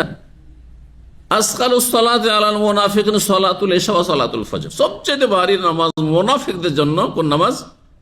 এশার নামাজ আর ফজর নামাজ। আজকালকার জামানায় অধিকাংশ মানুষের জন্য, হ্যাঁ, যদি চিন্তা হয় যে মুনাফিক না খাঁটি মুমিন, চেনার উপায় কি? ফজরের নামাজে পাচ্ছেন না, যদি ফজরে পান তো জানবে যে ঈমান আছে। বিশেষ করে এই ছোট রাতে, দামামে এত ছোট রাত এখন হয়েছে, অনেকে বুঝেন না, কিন্তু মক্কা মদিনার দিকে এত ছোট হয় না রাত। আমি দীর্ঘদিন থাকি, সেজন্য বুঝি। এই সময়টাই মক্কা মদিনার সাথে দাম্মামের পার্থক্য প্রায় 55-56 মিনিট হয়ে যায়। কিন্তু শীতকালে এত থাকে না, 35 মিনিট 40 মিনিটের মধ্যে, 35 মিনিটের মধ্যে পার্থক্য থাকে, এরকম 35-40 মিনিটের মধ্যে হয়ে যায়। এত ছোট হয়ে আসে, এই জন্য এই এলাকার লোকজন আরো কঠিন। আর তারপরে ফেসবুক তো বাঙালি জাতিকে ডুবিয়ে রেখেছে। ফেসবুক, হ্যাঁ, ফেসবুককে বুকে ধারণ করেছে। তো যার ফলে এদের ডিউটি যদি বিকাল 4টা তো শেষ হয়, 5টায় 7টায় শেষ হয়ে যায়, তবু এরা ঘুমায় 12টায়। কি করে উঠবেন আপনি? যতই চেষ্টা থাকে না কেন, চেষ্টা ব্যর্থ হয়ে যাবে। আর চেষ্টা তো নেই আসলে। মুনাফিক চেনার উপায় আজকালকার জামানায়, এখানে এর সাথে অসুবিধা লাগে না, কারণ এসা মাগরিব এখানে সব পরে তাড়াতাড়ি হয়ে যাচ্ছে, 1.5 ঘন্টা পরে এসা হয়ে যাচ্ছে, তাই না? আমার দেশের শহরগুলিতে ফজরের নামাজ ভারী, এসা ভারী নয়, কারণ শহরে মানুষ 11টা-12টার মতো ঘুমায় না। কিন্তু গ্রামাঞ্চলে এসাও ভারী, এর সাথে অন্ধকার, বিদ্যুৎ নেই, লোডশেডিং অথবা নেই কোনো কোনো জায়গায়, গ্রামাঞ্চল, পল্লী গ্রামে ছিল না। এর সাথে যেতে বড়ই কষ্ট লাগতো, ভয় লাগতো। চোর ডাকাতের ভয়, সাপ বিচ্ছুর ভয়, আরো কত জিন শয়তানের ভয়, বহু ভয় দেশে। জি, যদি এশা আর ফজরে গাফিলতি থাকে বা অন্য নামাজেও গাফিলতি থাকে, এগুলো মুনাফিকের লক্ষণ। তখনকার মুনাফিকরা নামাজ পড়তো, এখনকার মুনাফিকরা নামাজই পড়ে না, কোন নম্বরে জুমা জুমা পড়ে, ব্যাস। আল্লাহ বুঝার তৌফিক দান করেন। জি, এবং মুনাফিকদের অনিষ্ট থেকে আল্লাহ হেফাজত করুন, মুসলিমদের ইসলামের আল্লাহ হেফাজত করুন। তো যখন এই মিথ্যা অপবাদ দিয়েছিল অপবাদ রটনাকারীরা, মুনাফিকরা এতে মুখ্য ভূমিকা পালন করেছিল। দুই একজন মুসলিম, ভালো মুসলিম এতে বিভ্রান্ত হয়েছিল, যা হতে পারে। এটা হয় আমাদের ছাত্রদের মধ্যে দুইজন চিটা বেরিয়ে গেল, কপট। আর তারপরে তখন ইসলামিক সেন্টার সম্পর্কে বিভ্রান্তিমূলক কথা বলতে লাগলো।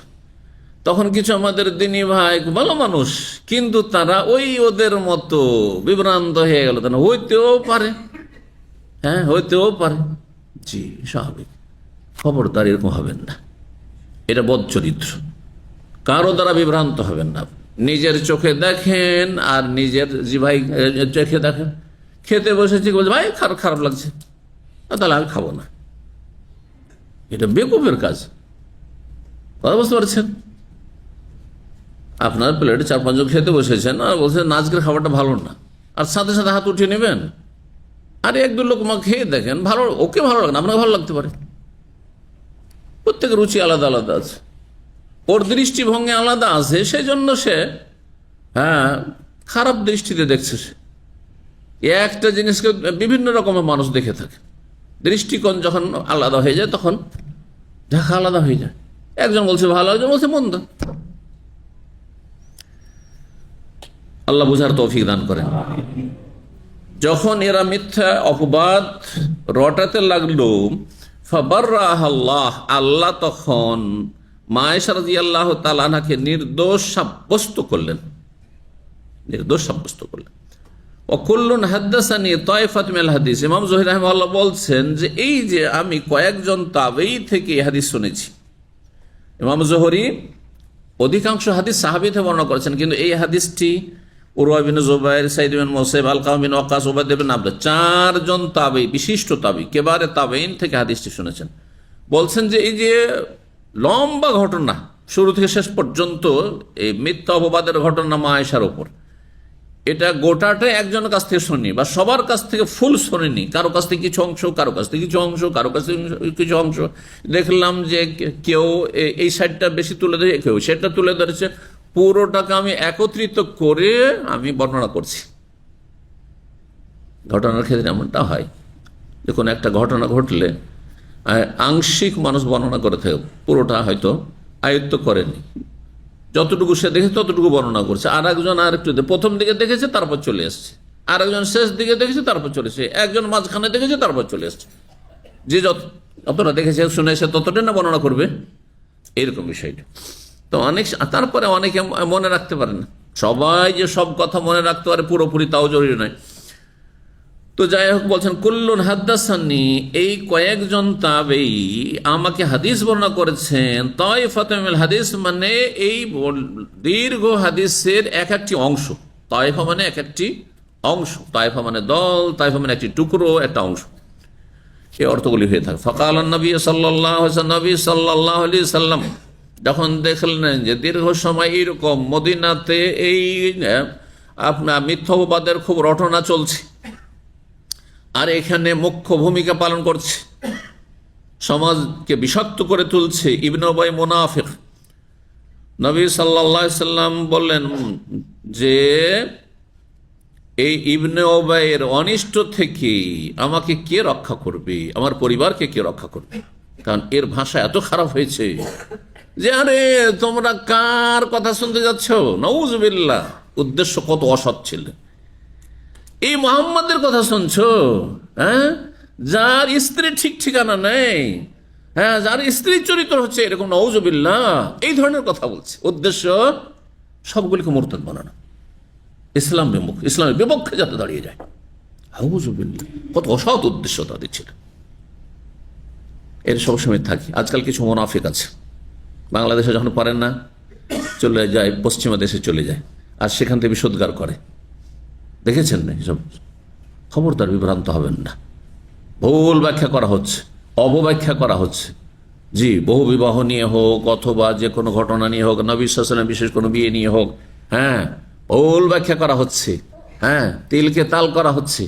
তারপরে ঘটনার প্রেক্ষাপট অন্যরকম, কিন্তু সে অন্যভাবে সেটাকে উপস্থাপন করছে, যার ফলে অনেক জাহেল মূর্খরা বা দুনিয়ার শিক্ষিত ইসলামের শিক্ষা থেকে যারা এতিম মিসকিন, তারা বিভ্রান্ত হয়ে জাহান্নামের রাস্তা ধরে নিচ্ছে।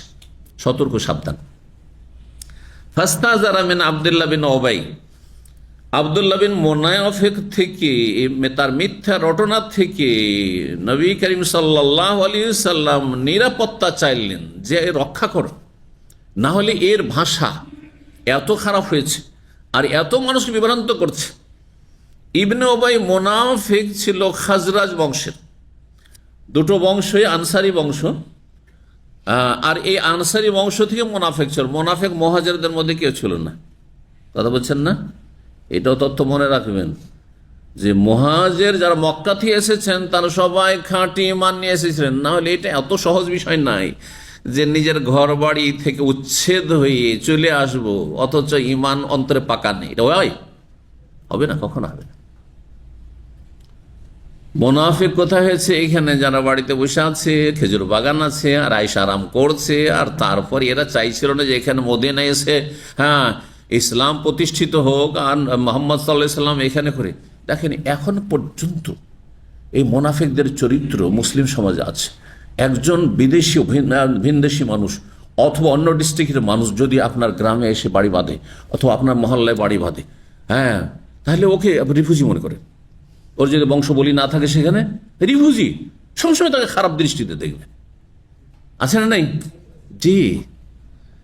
তাই মুনাফিকরা বিশুদ্ধার করতো যে এই মোহাম্মদ আসলো কোথা থেকে, আর আসার পরে এখানকার নেতৃত্ব সে পেয়ে যাবে। অথচ তার স্বপ্ন ছিল যে রাজমুকুট তাকে পরানো হবে অচিরেই। মদিনার নেতৃত্ব ইবনে উবাই মুনাফিক দেওয়া হবে। যেমন তেমন লোক ছিল না সে, দুনিয়ার নেতৃত্বের ক্ষেত্রে সে ওইরকম ছিল, যেমন সুঠাম ছিল।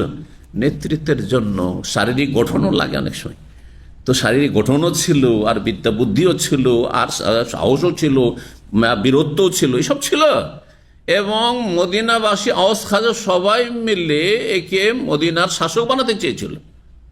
খুব শীঘ্রই তা হতে যাচ্ছিল। নবী হিজরত করে আসার পরে তার আশা একবার ধূলিসাৎ হয়ে গেল। আর এই গায়ের জ্বালা কি বরদাস্ত করতে পারে? না, কখনো পারবে না।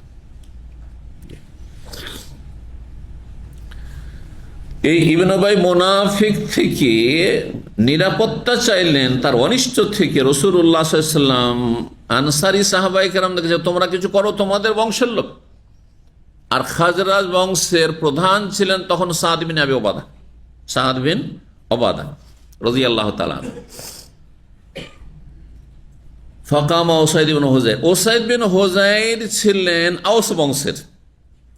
যখন নবী সাল্লাল্লাহু আলাইহি ওয়াসাল্লাম, আনসারীরা সবাই আছে, যাতে আওস বংশের লোক আনসারীরাও আছে আর খাজরাজ বংশের আনসারীও আছে। উসাইদ বিন হুযাইর হচ্ছেন আওস বংশের একজন নেতৃস্থানীয় ব্যক্তি। উসাইদ বিন হুযাইর দাঁড়িয়ে বললেন যে আমি আছি একে সামলানোর জন্য, এর জবান বন্ধ করার জন্য। আমাকে শুধু হুকুম দেন, আমি একে মারার জন্য প্রস্তুত আছি, আমি দেখে নিচ্ছি। কে বলছেন? উসাইদ বিন হুযাইর। ফাকাল সাদ বিন ওবাদা, সাদ বিন ওবাদার যেহেতু নিজের বংশের, এখানে সাদ বিন, দেখেন জাতীয়তা থেকে মুক্ত হতে অনেক তরবিয়ত নিতে হয়, অনেক অনুশীলন করতে হয়, অনেক ঈমান এবং তাকওয়া শক্তিশালী করতে হয়, না হলে একটা জাতীয়তার গন্ধ থেকেই যাবে। মদিনা ফারেক হয়েও জাতীয়তার গন্ধ থেকে যাচ্ছে। হ্যাঁ, উর্দু ভাষীর উর্দু স্পিকিং এদের ওদের বা ওদের দিকে টান, বাঙালির বাংলার দিকে টান, এই যে জাতীয়তা। অথচ আমাদের আসল বন্ধন কি? হ্যাঁ, যা দিয়ে আমাদেরকে আল্লাহ মানে এক করেছেন সেটি হচ্ছে ঈমান, ইসলাম, তাকওয়া। এখানে কেন আসতে পারছেন না? আপনার সাথে দিনও শিখেন না, আপনার সহি আকীদায় বিশ্বাসীও না, শিথিল, হ্যাঁ, আপনার আকীদা মানহাজেরও না, আপনার ইসলামী সেন্টারে এসে কোনো দিনও শিখে না, আপনার সাথে ধর্মীয় বিষয় একমত না, হ্যাঁ, মজাবি গোড়ামি দেশে আছে, অথবা সে বেদিন হয়ে আছে, বদ্দিন হয়ে আছে, আর তারপরে যেহেতু আপনি নোয়াখালী সেও নোয়াখালী, আপনিও চিটাগাং সেও চিটাগাং, আপনিও সিলেটি সেও সিলেটি, এ রোগ কেন? কেন এই রোগ থেকে মুক্ত না হতে পারলে নবী সাল্লাল্লাহু আলাইহি ওয়াসাল্লাম ইন্নাকা ইমরুন ফিকা জাহেলিয়া, তুমি এমন মানুষ এখনো যদিও মুসলিম কিন্তু তোমার মধ্যে জাহেলি চরিত্র আদর্শ মজুদ আছে, বিদ্যমান আছে, এখনো জাহিলিয়াত আছে, জাহিলিয়াত শেষ হয় নাই। এটা থেকে মুক্ত হইতে হবে। যে আলহামদুলিল্লাহ আমরা এটা ঘোষণা করছি দাম্মামে, এই জন্য দাম্মাম ইসলাম সেন্টারে না এসে, দার্সে না এসে কেউ আমাকে তার বাসাতে দাওয়াত দেবে আর সে ধনকুপ, হ্যাঁ, বড় কোম্পানির মালিক, এমন স্বপ্ন কেউ দেখার সাহস করেনি। এখন 27 বছর যাচ্ছে আলহামদুলিল্লাহ। আপনি ইসলামী সেন্টারে আসুন, হ্যাঁ, আমার কাছ থেকে দিনের দাওয়াত নেন, তাহলে আপনার দুনিয়ার দাওয়াত নেব, সোজা কথা। কি বুঝলেন? আমার কাছে দিনের দাওয়াত নেন, তাহলে আপনার দুনিয়ার দাওয়াত নিতে পারি। কিন্তু আপনি আমার দিনের দাওয়াত নেবেন না, আপনি সেন্টারের ধারে কাছে থাকবেন না, আপনি ঘর থেকে ধরে সহি আকীদায় হন না কেন, আপনার ভিজিট করতে আমি কেন যাবো? আপনি আসবেন আমার এখানে ইসলামিক সেন্টারে, কারণ এখানে আমার স্বার্থে আসবেন না, আপনি আপনার ইমানের স্বার্থে, আপনার ইলমের স্বার্থে আসবেন। আপনি এখানে আসুন, আহলান ওয়া সাহলান, আপনার সাথে খাতির আছে, নাহলে কোনো খাতির নেই।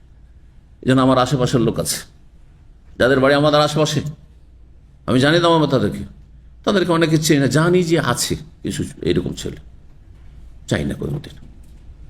রাস্তাঘাটে দেখা হলে সালামদের উত্তর দিয়ে দিলাম, বাস ইসলামিক সেন্টারে আসুন, দেখা সেখানে হবে। আপনি ওইরকম হওয়ার চেষ্টা করেন। ভাই আপনার সাথে দেখা করতে চাই, আপনাকে বলছে ইসলামিক সেন্টারে আসবেন, জুমার দিনে আসি, ওখানে আসবো, ওখানে দেখা হয়ে যাবে। সোমবারে আসে, ওখানে দেখা হয়ে যাবে। বৃহস্পতিবার রাত্রে আসো, ওখানে দেখা হবে, ওখানে আসো। আপনার, হ্যাঁ, দিনেরও গরজ হবে, দুনিয়ারও গরজ হবে। আল্লাহ বুঝার তৌফিক দান করেন। এবং ঈমান এবং তাকওয়া শক্তিশালী হবে। ঈমান আর তাকওয়ার ভিত্তিতে আপনার সম্পর্ক গড়ে উঠবে, এতে আল্লাহ বরকত দেবেন, এতে আপনার সবকিছুতে বরকত দেবেন। আল্লাহ বুঝার তৌফিক দান করেন। কিন্তু যখনই থাকবে যে এটা আমার ডিস্ট্রিক্টের লোক, আচ্ছা আমার থানার লোক, চলো ঈদের দিন সব আমার থানার লোককে দাও, কিসের আপনার আত্মীয়তা? এটা আপনার রক্তের সম্পর্ক আছে, রক্তের সম্পর্ক থাকে ভিন্ন বিষয়, কিন্তু খবরদারি কাজ করবেন না। যে আঞ্চলিকতার কারণে চলে না আমার এই লোকদেরকে দাওয়াত দিচ্ছে, এরকম কাজ করবেন না। এটা জাতীয়তা। এই জাতীয়তা থেকে মুক্ত হওয়ার জন্য তরবিয়ত নিতে, আবার বলছি, নিজেকে সর্বাত্মক সচেষ্ট হইতে হবে, আপন আপন জায়গা থেকে চেষ্টা করতে হবে। আল্লাহ তৌফিক দান করেন। সাদ বিন ওবাদা যখন দেখেন, ওসাদ বিন হুযাইর আওস বংশের, আর তাদের প্রাচীন যুগে তো 120 বছর ধরে লড়াই চলেছিল। ইসলাম আসার তাদের সম্পর্ককে বেশ মজবুত করে দিচ্ছে, ইমান ইসলাম ভিত্তিতে। কিন্তু তারপরও, হ্যাঁ, বিগত ইতিহাস আছে না, তো উনি হয়তো ভাবছেন যে ওর বংশের নাই, তো সেই জন্য বলছে যে ইয়া রাসূলুল্লাহ হুকুম দেন, আমি একে হত্যা করে দিই। তখন সাদ বিন ওয়াক্কাস, এখানে একটি না, সাদ বিন ওবাদা ভুল করে বলে দিয়েছিলেন যে আপনি হত্যা করতে পারবেন না, আপনি হত্যা করতে পারবেন না।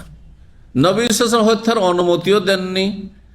আর এই দিক থেকে যেমনই উনি বলেছেন, পারমিশন চেয়েছেন, তেমনই সাদ বিন ওবাদা ভাবছেন যে আমার বংশের লোক, যদিও সে অপরাধী, আমরা শাস্তি দেব, কিন্তু অন্য বংশের লোক এসে হত্যা করবে না। এই রোগ যেন না থাকে। আপনার ভাই চোর, আপনার ভাই ডাকাত, আপনার ভাই অপরাধী, আপনার ভাই বিভিন্ন অপরাধে জড়িত, আর প্রশাসন ধরতে আসছে, আর আপনি তাকে লুকিয়ে রেখেছেন। লুকা, খাটের তলায় লুকা, হ্যাঁ, যা এখান থেকে উধাও হয়ে যা, বেঁচে যান, চাইছো না, এটা হারাম আপনার জন্য, ধরিয়ে দেন তাকে, জি, অথবা অসহায় ছেড়ে দেন, ধরা পড়ুক, আদা খেয়েছে 7 পাক, জি, মোটেই জায়েজ নয়। 1 লক্ষণ করেছিল প্রথম দিকে 2002-03-এর ঘটনা বলছি, এক বাঙালি আর এক বাংলাদেশিকে খুন করেছে, জুবাইলের ঘটনা। আর তারপরে সেই খুনি এসে দামামে এই দাওয়াসের আশ্রয় নিয়েছে একজন আরেক বাংলাদেশির কাছে, সে আশ্রয় দিয়েছে, পরে ধরা খেয়েছে আলহামদুলিল্লাহ। জানলাম কিভাবে? যেহেতু এই ঘটনার অনুবাদে আমাকে ডেকেছিল প্রথম যখন তাদেরকে অ্যারেস্ট করা হয়। জি, তো কখনো আপনি বাতিলের কাজে, গুনার কাজে যতই কাছের হোক না কেন দুনিয়ার দিক থেকে কখনো সহযোগিতা করবেন না। আল্লাহ কোরআনে কি বলছেন? এই আয়াতটি কোন একটা অনুষ্ঠান আমি দেখেছিলাম, ইংলিশ অনুষ্ঠানটি ছিল, আর সেটা আপনার আমেরিকান কংগ্রেসের সম্ভবত অনুষ্ঠান ছিল। সেখানে আয়াত তেলাওয়াত করা হইল যে আল্লাহর জন্য তোমরা সাক্ষী দাও ওয়ালাউ আলা আনফুসিকুম, যদিও তোমাদের নিজের বিরুদ্ধে হোক না কেন। আপনি ভুল করেছেন, অ্যাক্সিডেন্ট করেছেন, ভুল আপনার ভুলকে গোপন করার চেষ্টা করে বলে আমি ভুল করেছি। পুলিশ এসে বলছে, অথবা নাজমে এসে বলছে, এখানে যারা আছে তদন্তে এসে বলছেন এর ভুল হয়েছে। না না ওর ভুল, আমার ভুল হয়েছে, আমি ভুল করেছি। ওয়ালাউ আলা আনফুসিকুম, জি, এটা অমুসলিম প্রভাবিত হবে যে ইসলাম এর নাম। জি, ইসলাম নিজের বিরুদ্ধে সাক্ষী দিতে বলছে, প্রয়োজনে নিজের বিরুদ্ধে সাক্ষী দিতে বলছে। নিজের বিরুদ্ধে যদি সাক্ষী দিতে হয়, নিজের বাপের বিরুদ্ধে, মায়ের বিরুদ্ধে, আর নিজের ভাই বেরাদরের বিরুদ্ধে, আত্মীয় স্বজনের বিরুদ্ধে, দেশের বিরুদ্ধে, আর নিজের এলাকার লোকের বিরুদ্ধে সাক্ষী দিতে অসুবিধা কি? তার বিরুদ্ধে অবস্থান নিতে অসুবিধাটা কি যদি সে বাতিলপন্থী হয়? আল্লাহ বোঝার তৌফিক দান করে। কথা লম্বা হয়ে যাচ্ছে। সাদ বিন ওবাদা তখন বলেছিলেন উসাইদ বিন হুযাইরকে, কথাটি এখানে সঙ্গে অন্য হাদিসে রয়েছে, বড় যে হাদিস ছিল তাতে।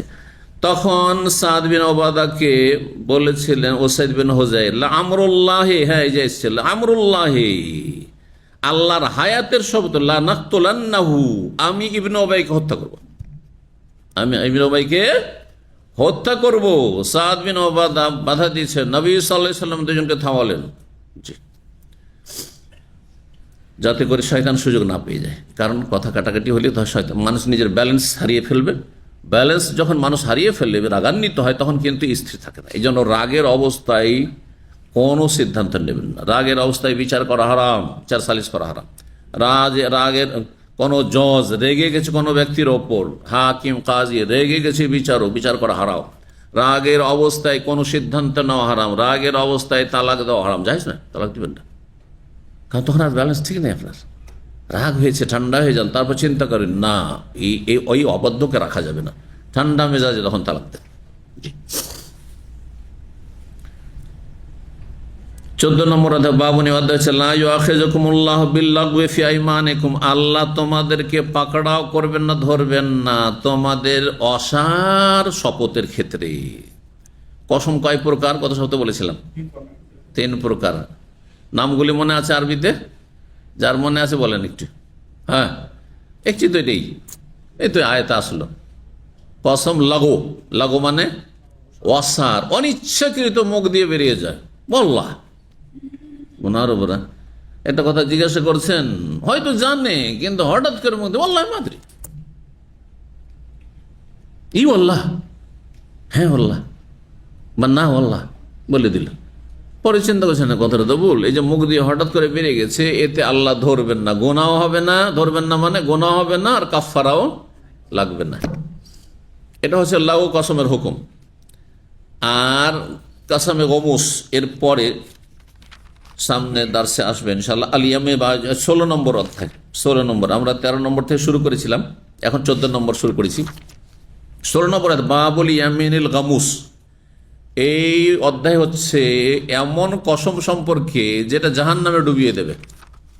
গামাসা এক মেসো বা গামেসা এক মাসো মানে হচ্ছে ডুবিয়ে দাও, অর্থাৎ অতীতের ওপর মিথ্যা কসম করা। চুরি করেছেন বা করিনি, হ্যাঁ, একটা অপরাধ করেছেন, কসম করে বললো না করিনি, আল্লাহর কসম করিনি, জাহান্নামে যেতে হবে। মিথ্যা কসম করলে কি করতে হবে তাহলে? হ্যাঁ, গুনাহ হবে, তওবা করতে হবে, কিন্তু কাফারা নেই। এটা জামিনে গমুস। লাগোতে গুনাহও নেই আর কাফারাও নেই, আর গমুসে গুনাহ আছে, কাফারা নেই। গুনাহ আছে, সুতরাং কি করতে হবে? তওবা করতে হবে খালেস অন্তর থেকে, না হলে জাহান্নামে যেতে হবে। আর তৃতীয় কসম হচ্ছে, হ্যাঁ, ভবিষ্যতের উপর শপথ করা, যার নাম হচ্ছে আলিয়ামিনুল মুনআকাদা বা আলিয়ামিনুল মুনআকিদা। হ্যাঁ, যে অন্তরের অন্তরস্থল থেকে বিশ্বাস নিয়ে ভবিষ্যতের উপর আপনি, হ্যাঁ, ইচ্ছাকৃতভাবে কসম করেন, আল্লাহর কসম ভাই আমি অমুকের সাথে কথা বলবো না, অমুকের দাওয়াত খাবো না, আর তারপরে আপনার খেতে হলো, কথা বলতে হলো, আর মুসলিমের সাথে কথা 3 দিনের বেশি বন্ধ করা জায়েজ নয়, তো আরাম আপনি করে শপথ করে থাকবেন, কি করতে হবে তাহলে এই ক্ষেত্রে? হ্যাঁ, যদি কসম রক্ষা করতে পারেন, শরীয়তে কোনো আপত্তি নাই, তাহলে কাফারা লাগবে না, গুনাহ হবে না। কিন্তু কসম ভাঙলে হ্যাঁ কাফারা দিয়ে দিলে গুনাহ হবে না, আর কাফারা না দিলে গুনাহ হবে। তাহলে শুধু 3 কসমের মধ্যে একটি কসমে কি করতে হবে? ভাঙলে কাফারা দিতে হবে, কাফারা দিলে গুনাহ নাই। 14 নম্বর অধ্যায় তাই বলছেন যে আল্লাহ ধরবেন না তোমাদেরকে বিল্লাগওয়ি ফি আইমান, তোমাদের কসমে যদি অসার কোনো কসম করে থাকো, অনিচ্ছাকৃত কসম করে থাকো, মুখ দিয়ে বেরিয়ে যায়, আরো বলে যেমনটা করতো। 6663 নম্বর হাদিস, মায়েশা রাদিয়াল্লাহু তাআলা আনহা বর্ণনা করে বলছেন, লা ইউআখিযুকুমুল্লাহু বিল্লাগওয়ি ফি আইমান কালাত, বর্ণনাকারী হিশাম বলছেন যে, বা হিশাম বিন উরওয়া তার খালা হচ্ছেন আয়েশা রাদিয়াল্লাহু তাআলা, বলছেন যে উনজিলাত ফি কওলিহি, আরবরা এই ধরনের শপথ করতো, এইগুলোর ক্ষেত্রে এই আয়াত নাযিল হয়েছে যে আল্লাহ পাকড়াও করবেন না, মানে গুনাহ হবে না। কি লা আল্লাহ, যেমন কি হচ্ছে এটা হয়েছে লা আল্লাহ, তারপর হচ্ছে হ্যাঁ হয়েছে বলা আল্লাহ, অনিচ্ছাকৃত মুখ দিয়ে হ্যাঁ চট করে বেরিয়ে গেল, এই ক্ষেত্রে আল্লাহ ধরবেন না। ওয়ালাকিন ইউআখিযুকুম বিমা আক্কাদতুমুল আইমান, যদি অকাট্য কসম করো তো আল্লাহ ধরবেন তখন। 15 নম্বর অধ্যায়, বাবুন ইযা হানাসা নাসিয়ান ফিল আইমান, কেউ যদি ভুলবশত শপথ করে না, শপথ ভেঙে ফেলে, কিন্তু হানেসা মানে হচ্ছে শপথ ভঙ্গ করা। এজা হানেসা নাসিয়ান ফিল আইমান, কসমের ক্ষেত্রে ভুলবশত বা ভুলে গিয়ে কেউ যদি কসম ভঙ্গ করে ফেলে, এই জন্য কসম করেছে যে আল্লাহর কসম আমি জীবনে কোনোদিন করে যাব না, বাহরাইন বেরিয়ে যাব না। আর তারপরে যে কসম করেছে যাব না বললে, আর তারপরে কি করেছে? চলে গেছে। আর কোন কসম হইতে পারে? বাংলা ভাষীরা পান খায়, কিন্তু পান খায় না, খায় না? আজকাল একটু কমেছে, পান খাওয়াটা একটু কমেছে, কমে নেই? হ্যাঁ, আপনাদের বাপ দাদারা প্রায় সব পান খাওয়া লোক ছিল, কিন্তু আপনাদের অনেকে এখন পান খাওয়া ছেড়ে দিয়েছে, বিশেষ আরব দেশে আসলে পান খাওয়া ছুটে গেছে। হ্যাঁ, আর কিছু লোকের এত পানের নেশা আছে যে শিকতে পান খেতে যায়। হ্যাঁ, আসলে তলাশ করে এখানে কোথাও পান পাওয়া যায় কিনা। আচ্ছা, পান যারা খায় তারা কয় ভাগে বিভক্ত? হ্যাঁ, 2 ভাগে বিভক্ত। হ্যাঁ, 2 ভাগে বিভক্ত। একটা হচ্ছে জর্দাখোর, হ্যাঁ, আর একটা হচ্ছে বিনা জর্দার পান, যেটা মিষ্টি পান বলে। আমাদের অঞ্চলগুলোকে বলে কি? মিষ্টি পান বলে। তা আমাদের দেশে আহলে হাদিস আলেমরা কিন্তু মিষ্টি পান খায়, মিষ্টি পান খায়। যদি মাঝে মধ্যে খান, এত বেশি অপচয় ফালতু খরচ না হয়, মাঝে মধ্যে খান তো হয়তো জায়েজ ধরে নেন। তো জর্দা নেই যেহেতু, তো তামাক হারাম। এখন কসম করেছেন পান খাবো না, আল্লাহর কসম পান খাবো না। হ্যাঁ, গাওয়া খেয়ে প্রেশার বেড়ে যায়, গাওয়া খেলে প্রেশার বাড়ে, এটা অনুভূত। প্রেশার রোগী যেদিন জানতে পেরেছে সত্যি, আর আসলেই তো, তারপরে পরীক্ষা করেছে, এতদিন হয়তো পরীক্ষা করেনি, ও টেরই পায়নি, পরে পরীক্ষা করে দেখছে আসলেই তো আজকে গাওয়া খেয়েছি 3 কাপ, আর তারপর প্রেশার বেড়ে গেছে। তো বলছে আল্লাহর কসম গাওয়া খাবো না, কসমটা ভুলে গেছে, আর কয়েকদিন পরে আবার সামনে গাওয়া এসছে, তখন খেয়ে ফেলেছে। কসম ভঙ্গ হবে না হবে না? হবে। কসম ভঙ্গ হবে?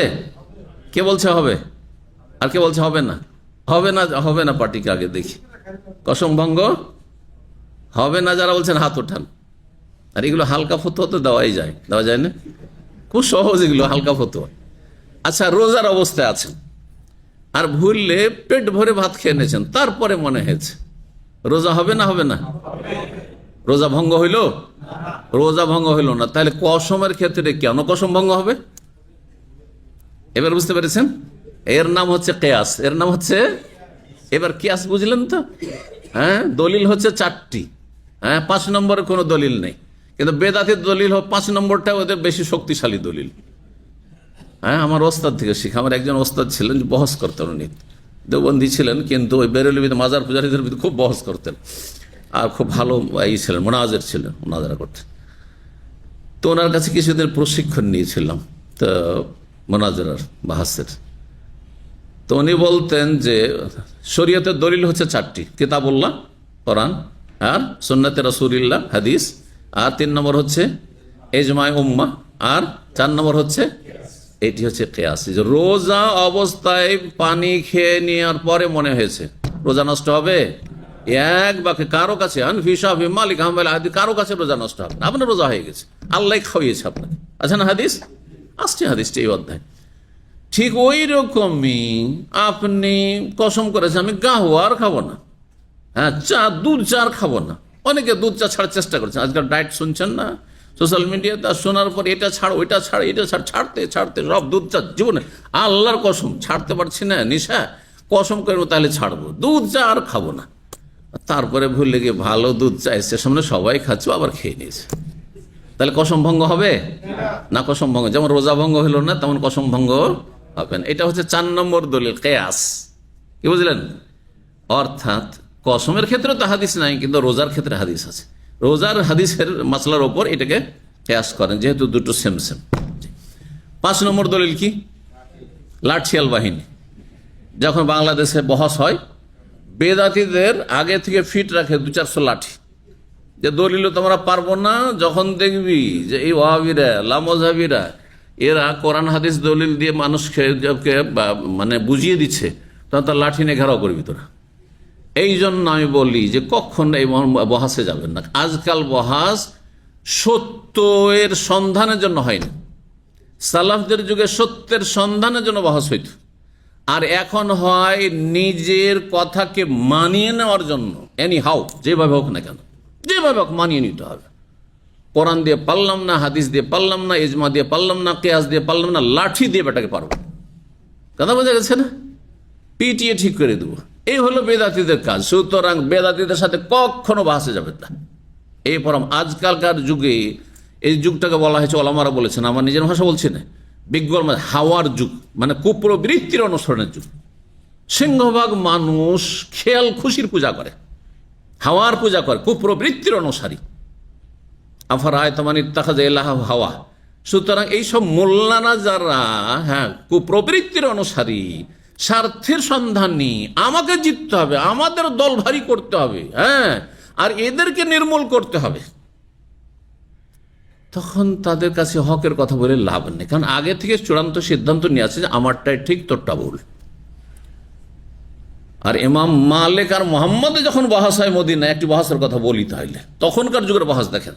ইমাম মোহাম্মদ হানাফি, মানে আবু হানিফার ছাত্র, আর ইমাম মালিক, ইমাম মালিক, হ্যাঁ, মদিনার ইমাম। ইমাম মোহাম্মদ যেহেতু কুফার লোক ছিলেন, ইরাকের লোক, তিনি ওই বড় সা নিয়ে আসলেন। ইরাকের এই যে ইরাকি সা, ইরাকি সায়ে 4 সের আসবে, 4 সের। তখনকার যুগের সের, আমরা ছোটকালে কিন্তু সের শুনতাম, কিলো শুনতাম না, তারপরে কিলো এসছে, আমরা দেখেছি। তো যাই হোক, 4 সের। আর 4 সের যখন হানাফিদের বেশি লেগে যায়, তখন আমির মুয়াবিয়ার যুগের একটা ফতোয়া নিয়ে নিল যে 1 সা নয়, আধা সা। তাহলে হয়ে গেল কত? এখন হানাফিদের লাগে 2 সের, আর 4 সের লাগে না, বেঁচে গেল, ঠিক না? এটা হলো হানাফি ফতোয়া। আর আহলে হাদিস, তারপর শাফি, মালিক, আহমদ, তাদের ফতোয়া হলো যে না, 1 সা। কারণ নবী সাল্লাল্লাহু আলাইহি ওয়াসাল্লাম কি দিয়েছেন? 1 সা দিয়েছেন। আর কোন সা? ইরাক থেকে সা নিয়ে এসেছিলেন নবী, না মদিনার সা? সা হচ্ছে একটা কাঠা, পাত্রের নাম, মদিনার কাঠা। ইমাম মোহাম্মদ রাহিমাহুল্লাহ যখন মদিনায় আসলেন হজ উমরা করতে এসে, তখন ইমাম মালিকের সাথে দেখা হলো। ইমাম মালিক বললেন যে তোমরা যে বলছো যে সা হচ্ছে ওই 4 সেরের বড় সা ইরাকি, সেটা নবীর সা নয়, তোমাদের সা ওটা ইরাকের, এটা হেজাজি সা না, হেজাজের নয়। তখন উনি বলছেন যে না, তাহলে প্রমাণ দেখান। তখন বলছে প্রমাণ দেখবে? ইমাম মালিক নিজের বাড়িতে ঢুকলেন, হ্যাঁ, মসজিদে নবীর সাথে বাড়ি, আর ঢোকার পরে নিজের বাড়ি থেকে নবী সাল্লাল্লাহু আলাইহি ওয়াসাল্লাম যেই কাঠাটা পাত্র দিয়ে মেপে সা দিতেন, ওইটা সংরক্ষিত ছিল ইমাম মালিকের কাছে। পরম্পরা সাহাবায়ে কেরামদের পরে কার কাছে গিয়েছে? খোলাফা রাশেদের পরে ইমাম মালিকের কাছে, যেহেতু তিনি সবচেয়ে বড় ইমাম মদিনার, তার বাড়িতে ছিল। নিয়ে আসলেন আর বললেন যে এই যে দেখো, হাযা সাউ রাসূলুল্লাহ, এটি হচ্ছে রাসূলুল্লাহ সাল্লাল্লাহু আলাইহি ওয়াসাল্লামের ছেড়ে যাওয়া কাঠা, যাতে মেপে তিনি কি করতেন? হ্যাঁ, ফেতরা দিতেন। দেখো এটা 4 সের আসবে? 4 সের আসবে না। এটাতে কত আসবে? ওই 2.5 কিলো, হ্যাঁ, বা 3 কিলো, 3 কিলো, এর মধ্যে যেটা সাই, এখানে সাই যেটা হয়। কথা বোঝা গেছে? জি হ্যাঁ। তো তখন ইমাম মালিক কি দল খুঁজলেন যে আমার নিজের দল দিয়ে এখানে একটু যুদ্ধ করি নাকি, লড়াই করি, তর্ক করি না, তখন শির নত করে মেনে নিলেন যে এই বিষয়টি স্পষ্ট হলো, যার ফলে তিনি ইমাম আবু হানিফার ইমাম আবু ইউসুফের ফতোয়া থেকে প্রত্যাবর্তনকে ফিরে চলে এসেছিলেন। কিন্তু আবু হানিফা রাহিমাহুল্লাহর কাছে যেহেতু এই বিষয়টি পৌঁছেনি, সুস্পষ্ট হয়নি, তিনি তার আগে চলে গেছেন।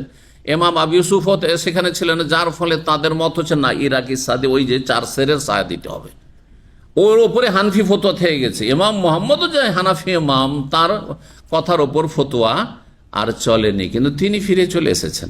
এইটা হচ্ছে মোনাজেরা, যে দুইজন আলেম আলোচনা করবেন, উদ্দেশ্য হবে কি, যে আমারটা ঠিক না আপনারটা ঠিক, যেটা ঠিক হবে আমরা অন্তর খুলে মেনে নেব, দেখি আলোচনার মাধ্যমে আপনি আপনার দলিল পেশ করেন, চিন্তা করি আমি, আর আমার দলিলগুলি আপনি চিন্তা করেন, আর যেটা সত্য হবে আল ওসুল ও ইলাল হক, আমরা হক পর্যন্ত ও আমরা পৌঁছিব, বা সত্যে বা বাস্তবে উপনীত হবে, যেটা বাস্তব যেটা সঠিক সেটাতে উপনীত হব, এইটা হচ্ছে আমাদের উদ্দেশ্য। এই উদ্দেশ্য আজকাল নেই, যার ফলে এই বহাস করা ভুল কাজ। আমাদের কিছু আলেদের ভাইরা যে বহাস করতে যাচ্ছেন, আমি এর সাথে একমত নই, কারণ এই হাওয়ার যুগে, কুপ্রবৃত্তির অনুসরণের যুগে বহাস করে লাভ নেই। ওই সালাফি তরিকার যুগে যদি হইতো ওই যুগে, তাহলে বহাসে ঠিক ছিল। জি, আল্লাহ এমন কিছু আকিদার মধ্যে যদি বাহাস শুরু করেন যে আরাফার রোজা কোন দিনে ধরেন, যদিও এগুলো নিয়ে ফিকহি মাসাইলে বাহাস করা মোটেই উচিত নয়, দেখবেন যে গায়ের জোর দেখাবে, ভাষা খারাপ করে ফেলবে, একবারে কঠোর ভূমিকায় চলে আসবে, না নমনীয় হবে না, যার ফলে এগুলো করে লাভ নেই। লাকুম দীনুকুম ওয়ালিয়া দীন, সহজ ভাষায় যেটা যার বুঝে আসছে করেন, আল্লাহ রাব্বুল আলামিন ফয়সালা করবেন। আল্লাহ বুঝার তৌফিক দান করেন। আপনি সর্বাত্মক চেষ্টা করেন কোরআন সুন্নাহ অনুসরণ করার। তো যেহেতু আমাদের কাছে সময় আছে, এখন 2টা বাজতে যাচ্ছে, কিছুটা হাদিস আমরা এগিয়ে দিই। বলছেন যে এই অধ্যায় হচ্ছে হানেসা নাসিয়ান ফিল আইমান, শপথের ক্ষেত্রে কোন ব্যক্তি যদি শপথ ভুলে গিয়ে ভুলবশত ভঙ্গ করে ফেলে, তাহলে হুকুম কি? আচ্ছা, দলিল তো একটি বললাম, ওই যে রোজার অবস্থায় যদি কি ভুলে পানাহার করে তাহলে রোজা হয়ে যাবে, কিন্তু তার আগে কোরআনে দলিল আছে। আর এই আয়াতটি প্রায় ভাইদের মুখস্থ আছে, কিন্তু সূরা বাকারার শেষ আয়াত কি আছে তাতে, রব্বানা লা তুআখিযনা ইন নাসিনা আও আখতানা, আল্লাহ আমাদেরকে ধরিও না, পাকড়াও করিও না যদি আমরা ভুলে যাই অথবা ভুল করে দিই। ভুলে যায় মানে মাসলা জানা ছিল, যে রোজা অবস্থায় পানাহার করা যাবে না, কিন্তু কি ভুলে গেছেন, মাসলা জানা ছিল যাবে না, এটা জায়েজ নাই, কিন্তু ভুলে গেছেন, আল্লাহ ধরবেন না, কারণ আল্লাহ দোয়া শিখিয়েছেন, দোয়া আল্লাহ শিখিয়েছেন, তার মানে আল্লাহ ধরবেন না। আচ্ছা, আও আখতানা, খাতা কোনটা? নিসিয়ান হচ্ছে ভুলে যাওয়া, আর ভুল করা হচ্ছে মাসলা জানা নেই। ধরেন একটা জিনিস হারাম, বন্ধকের জমি রেখে এই যে ফসল খাওয়া, এটা যে সুদে মাসলা, অধিকাংশ বাংলা ভাষীদের জানা ছিল না, আজকে 20-30 বছর আগে অধিকাংশদের, কারণ বিদাতি মোল্লার বিভ্রান্ত করেছে। আপনি খাজানাটা দিয়ে দিন, হালাল হয়ে যাবে, 3 পয়সার খাজানা দিয়ে 10-20 মণ 50 মণ সব হালাল করে দিল, হুজুবিল্লাহ। তো এখন যতদিন স্পষ্ট ছিল না, ততদিন যে সুদ খেয়েছেন আল্লাহ মাফ করবেন, আল্লাহ কি করবেন, ধরবেন না, আও আখতানা। কিন্তু যেদিন জানতে পেরেছেন যে এটা সুদ, তারপর থেকে যদি খান তো আপনি ধ্বংসাত্মক গুনাহ করেছেন। কথা বোঝা গেছে না? অনেকের জানা ছিল না যে ডিরেকশন আর ডিস্টিনি হারাম, বরং আমাদের একজন আহলে হাদিস আলেম তো ফতোয়া দিয়ে দিয়েছিল জায়েজের। কথা বুঝতে পেরেছেন? একজন শুধু ফতোয়া দিয়েছে, তার ফতোয়া নেবেন না। কথা বোঝা গেছে? কারণ আরব সমস্ত ওলামায়ে কেরাম যারা কোরআন সুন্নাহর আলেমরা, তারা বলছেন, এবং আরব ছাড়া অন্যান্য আলেমরা, অধিকাংশ আলেম বিশ্বে বলছেন যে এটি হারাম, এই ব্যবসা যেই নামে হোক না কেন, বিভিন্ন দেশ বিভিন্ন নামে কিন্তু রয়েছে, মালয়েশিয়ান ব্যবসা, সেই এই ডিরেকশনের ব্যবসা হারাম, এটি হচ্ছে হারাম। অনেকের জন্য জানা নেই, জুয়া হারাম, লাইফ ইন্স্যুরেন্স হারাম, বিমা হারাম, এটা জানা নেই। যতদিন জানা ছিল না করেছেন, তারপরে যেদিন জেনেছেন সেদিন স্টপ, থেমে যান আপনি, তখন আল্লাহ ধরবেন। কথা বোঝা গেছে? জি, এখানে বলে দেওয়া ভালো হবে, কারণ আপনাদের সবার ইন্স্যুরেন্স আছে মোটামুটি, বিদেশে প্রবাসে আছে না নেই? গাড়ি করলেও, গাড়ি রাখলেও ইন্স্যুরেন্স, তারপরে এমনি হেলথ ইন্স্যুরেন্স আছে না? তামিন আছে না? এখানে নিরুপায় যতই তাওয়ানি বলুক, ওই যে তাওয়ানি শুধু নামের যেটা আছে ওইটা হয়তো বা রাজেহি, দুই একটা কোম্পানি শুধু হালাল কোম্পানি আছে, আর বাকিগুলো সবগুলি হচ্ছে ইন্স্যুরেন্স, মানে দুনিয়ার ইন্স্যুরেন্স, জুয়ার ইন্স্যুরেন্স। সুতরাং হ্যাঁ, স্বেচ্ছাই জায়েজ নাই, স্বতঃস্ফূর্তভাবে জায়েজ নাই, কিন্তু আমরা বাধ্য। এখানে থাকলে আল্লাহ না করে হঠাৎ করে বড় অসুস্থ হয়ে গেলেন, হ্যাঁ, বড় একটা খরচ হবে, অথবা একটা অ্যাক্সিডেন্ট হয়ে গেল, দুর্ঘটনা হয়ে গেল, আপনার কোম্পানি একটা পয়সা দেবে না, আপনাকে বলবে যে তোমার তামিন আছে, তোমার তামিন দিয়েছি, আমার দায়িত্ব হচ্ছে তোমাকে ইন্স্যুরেন্স দেওয়া, ঠিক না? এই জন্য আপনাদের জন্য ইন্স্যুরেন্স জায়েজ। কিন্তু বাংলাদেশে যাবেন আর আপনার হাসপাতালে চিকিৎসা খোলা আছে, আর তারপরে ওপিডি আছে, সব আছে, আপনার পয়সা দিয়ে চিকিৎসা করছেন, সেখানে বলে আমি লাইফ ইন্স্যুরেন্স বা এখানে লাইফ ইন্স্যুরেন্স করবো, জায়েজ না। আমি একটা বাড়ি ইন্স্যুরেন্স করবো, জায়েজ না। আমি ঢাকা একটা বাড়ি কিনেছি, আমার হাউস ইন্স্যুরেন্স না, জায়েজ না, হারাম আপনার জন্য, জুয়া এটি। জি, বাধ্য হলে তখন জায়েজ। যাই হোক, তো আল্লাহ রাব্বুল আলামিন বলছেন, ওয়াকাউলিল্লাহ, মহান আল্লাহর বাণী, ওয়ালাইসা আলাইকুম জুনাহুন ফীমা আখতাতুম, সূরা আহজাবের আয়াত 5 আল্লাহ বলছে তোমাদের কোনো গুনাহ হবে না যদি তোমরা ভুল করে দাও। ভুল করে খেয়ে নিয়েছেন মানে ভুলে গেছিলেন, ভুললেন অথবা মাসলা জানা ছিল না, এই ক্ষেত্রে কি হবে না, ভঙ্গ হবে না। এই আয়াত একটি দলিল। আর একটি দলিল হচ্ছে সূরা কাহফের আয়াত 73, লা তুআখিযনি বিমা নাসিতু। মূসা আলাইহিস সালাম খেজর আলাইহিস সালামকে বলেছিলেন, লা তুআখিযনি বিমা নাসিতু, আমি ভুলে গেছি, আপনাকে যে বলেছি যে আমি একটিও এতরাজ করব না, আপত্তি করব না, আর আপত্তি করে ফেলেছেন, এটা কি করলেন আপনি? হ্যাঁ, এই সুন্দর যে জলজাহাজ, পানি জাহাজ ছিল, এটা ফুটো করে দিলেন, এটা ঠিক হইল? হ্যাঁ, এটা কি করলেন আপনি? আরে তুমি তো একটু আগে বললে যে আমি একটা কথা বলবো না, যা করবো তুমি দেখতে দেবে, এটা কেন করলে তুমি? আবার কেন আপত্তি তুললে? তো তখন মুসা আলাইহিস সালাম কি বলেছিলেন, লা তুআখিযনি, আমাকে আপনি পাকড়াও করিয়েন না, বিমা নাসিতু, যেহেতু আমি ভুলে গেছি, ভুল করে, আসলে কথাটা ভুলে গেছিলাম, সেই জন্য। এইরকমই তৃতীয় আয়াত বললাম, রব্বানা লা তুআখিযনা ইন নাসিনা আও আখতানা। তিনটি আয়াত তাহলে কোরআনে কারীমের দলিল, ভুলবশত কোনো কাজ করে দিলে, ভুলে গেছেন, ধরেন একদিন আপনি নামাজ পড়েছেন আর ভুলে গেছেন, আত্মেহাত পড়তে ভুলে গেছেন, আত্মেহাত পড়তে ভুলে গেছেন, আর নামাজ শেষ করে নিয়েছেন, সালাম ফিরিয়ে দিয়েছেন, আর তারপরে চলে গেছে সময়, অনেক সময় হয়ে গেছে, তারপর হয়তো মনে হয়েছে, অথবা হয়নি, মনেই হয়নি। আল্লাহ ধরবেন নাকি যে তুই বেনামাজি, তুই ওই নামাজ পড়িস নি, ধরবেন না? কিন্তু কাছাকাছি সময় থাকলে আপনি পুনরায় নামাজটি পড়বেন। আচ্ছা, অনেক সময় কিন্তু যারা জামাতে পাবন্দির সাথে নামাজ পড়ে, এই ভুলটা হয়। আমার একবার হয়েছে এরকম, সেই জন্য বলছি। এমন যে আমি পড়েছিলাম একবার দাম্মামে, যে আমাদের নিয়ম হচ্ছে যে আমরা জামাতে নামাজ পড়ি, কিন্তু জোহরের সময় কোত্থেকে আসছিলাম, যখন খোবার জেলে বক্তব্য ছিল সেখান থেকে আসছিলাম, আসতে এত জামা পড়েছি, আস্তে আস্তে কোনো মসজিদে ঢোকার কোনো সুযোগই পেলাম না, জামাত শেষ হয়ে গেল। আমরা যে কোনো একটা মসজিদ ঢুকে নামাজটা পেয়ে যাবো। আমার সাথে আরও 2 একজন দায়ী ছিল, চলে এসে আর তারপরে জামাতও শেষ হয়ে গেছে, চলো বাসায় গিয়ে পড়ে নেব। এটা মশলা জানেন, কিন্তু অনেকে মনে করেন এই আরবদের মতো যে জামাত শেষ হলো, দ্বিতীয় তৃতীয় 10 জামাত করার জন্য মসজিদে যেতে হবে, এমন কোনো শরীয়তে দলিল নেই। কথা বুঝতে পারছেন না? এই ক্ষেত্রে তো অনেক আলবানির ফতোয়া হচ্ছে যে না, দ্বিতীয় তৃতীয় জামাত এই করতে মসজিদে যাবেন না, কারণ এটা করতে গিয়ে প্রথম জামাতের গুরুত্ব কমে গেছে, বসে আছে, চাগাওয়া খাচ্ছে, আর তারপরে প্রথম জামাত হয়ে গেল, আর যেমনই সালাম ফিরলো, আর তারপরে দেখেন মসজিদে কি করছে, একই তলাতে, এক সাইডে এখানে একটা জামাত, ওখানে আর একটা জামাত হচ্ছে, দ্বিতীয় তলাতে জামাত হচ্ছে, আবার তৃতীয় তলাতে জামাত হচ্ছে, এক মসজিদে 3-4 জামাত হচ্ছে না? ঢাল ভাত মনে করে নিয়েছে।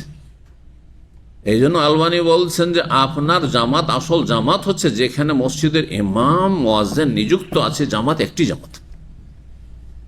দ্বিতীয় তৃতীয় জামাত করার জন্য উদ্দেশ্য করে মসজিদ, যাক জামাত হয়েছে, মুসল্লি সব বেরিয়ে চলে আসছে, আর আপনাকে বলছে জামাত মসজিদে শেষ হয়ে গেছে, অসুবিধা নেই, আমরা যে জামাত করবো, না না না, অসুবিধা নেই, আপনি তার চাইতে ভালো আপনার যদি পরিবার থাকে, আপনার স্ত্রী ছেলে মেয়ে নিয়ে বাড়িতে জামাত করেন। জি, এই ফতোয়া আলবানির। জি, আর এই ফতোয়ার অনুসারে আমাদের দুবাইয়ের সালাফি ভাইয়েরা অনেকে, একবার ওই রকমই গিয়েছি, তো শারজাতে সুন্দর সুন্দর মসজিদ, শারজা মসজিদের শহর, আর প্রত্যেক হাইয়ের পাশে পাশে বিশাল বিশাল মসজিদ রয়েছে। এটা শারজাতে শুধু আছে, মাশাআল্লাহ। তো মসজিদে গেলাম, জামাত হয়ে গেছে, আসছিলাম কোনো জায়গা থেকে, হয়তো বাইরে দেরি হয়ে গেছে। তো ভাইরা নিয়ে গিয়ে দেখি 2-3 জনের মধ্যে সালাফি ভাই আছেন, কিছু উর্দু ভাষী আছেন, আবার বাংলা ভাষীও আছেন যারা দাওয়ার সাথে জড়িত ওখানে। তো সবাইকে একা একা সলাৎ শুরু করতে যাচ্ছে। আর আমাদের সৌদি আরব অভ্যাস হচ্ছে যে যাক মসজিদে যখন এলাম, চলে এসছি মসজিদে, তো একসাথে জামাত করিনি, 4-5 জন আছি, তো ওনারা একে একা সব জামাত নামাজ পড়তে যাচ্ছেন জোহরের। পরে লোকজন মুসল্লি বেরিয়ে চলে গেছে, 1-1 জন হয়তো বসে আছে। তো আমি বললাম তুই একা একা, বলছে যে তো আলবানির ফতোয়াতে এরকম আছে। আমি জানি অবশ্য ফতোয়া আলবানির, কিন্তু শেখ বিন বাজের ফতোয়া এমন নেই, শেখ ইবনে হোসেনের ফতোয়া এমনটা নেই। করতে পারেন, মসজিদে চলে জামাত করা যায়, কিন্তু তারা আলবানির ফতোয়া বেশ শক্ত। দেখলাম যে প্রত্যেকে একা একা শুরু করতে গেল। আমি বললাম যে ঠিক আছে, অসুবিধা নেই। এখন এইখানেও যদি এক শ্রেণীর লোকদের মতো গোড়ামি শুরু করতাম, না আরাফা ভুল করছেন আপনি, হ্যাঁ আপনি বাংলাদেশে আছেন, আপনি কেন ওই আরাফার যেদিন হাজী সাহেব থাকছে সেদিন কেন রোজা রাখবেন? আরাফা কোন তারিখে হয়? বলছে 9 তারিখে। তো 9 তারিখে আসেন, 9 তারিখ অপেক্ষা করেন, থাকেন। কথা বুঝতে পারছেন? এই নিয়ে এত বাড়াবাড়ির কি আছে ভাই? আপনাকে ওইটাই ঠিক লাগছে, করুন না, কোনো অসুবিধা নেই, আল্লাহ ওটাও কবুল করবেন। কারণ এখানে ইজতিহাদ, আপনার ইজতিহাদে এইটাই ঠিক মনে হচ্ছে, করেন। কিন্তু আপনি কারোর উপর দোষারোপ করিয়েন না যে এরা সব জাহেল, এরা বুঝে না, আমরা বেশি বুঝেছি না, মোটেই না। দৃষ্টিভঙ্গি আলাদা। আপনার দৃষ্টিভঙ্গি হচ্ছে যে 9 তারিখ আরাফা হয়, শুধু 9 তারিখ রাখবো, কিন্তু আর একজনের দৃষ্টি হচ্ছে, দৃষ্টিকোণ হচ্ছে যে ইয়াউমে আরাফা, যেদিন হাজী সাহেবের আরাফায় থাকেন। দৃষ্টিভঙ্গি চেঞ্জ হয়ে গেল। কথা বোঝা গেছে?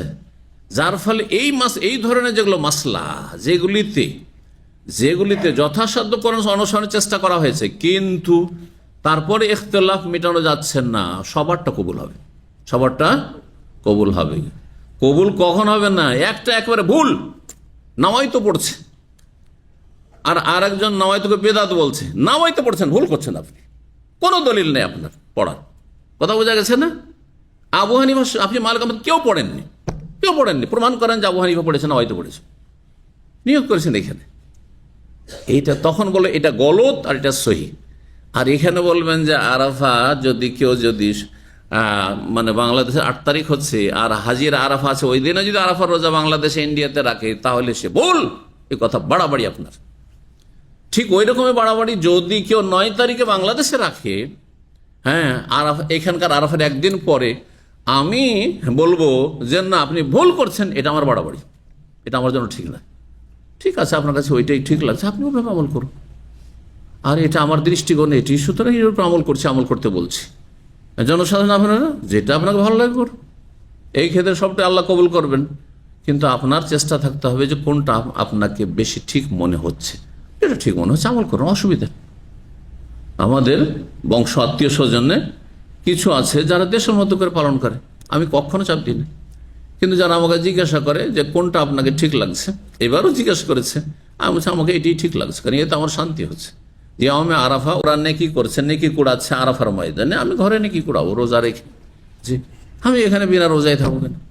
কথা বোঝা গেছে? আল্লাহ বোঝার তৌফিক দান করেন।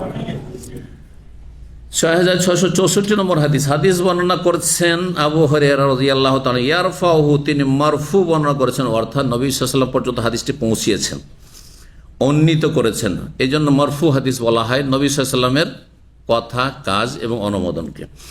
কালা, নবী সাল্লাল্লাহু আলাইহি ওয়াসাল্লাম বলে, ইন্নাল্লাহ তাজাওয়াজা লি উম্মতি, আল্লাহ আমার উম্মতকে কি করেছেন? ক্ষমা করে দিয়েছেন। তাজাওয়াজ করা মানে উপেক্ষা করা। একটা লোক ভুল করেছে আর তারপরে আমি ওকে উপেক্ষা করলাম, মানে কি?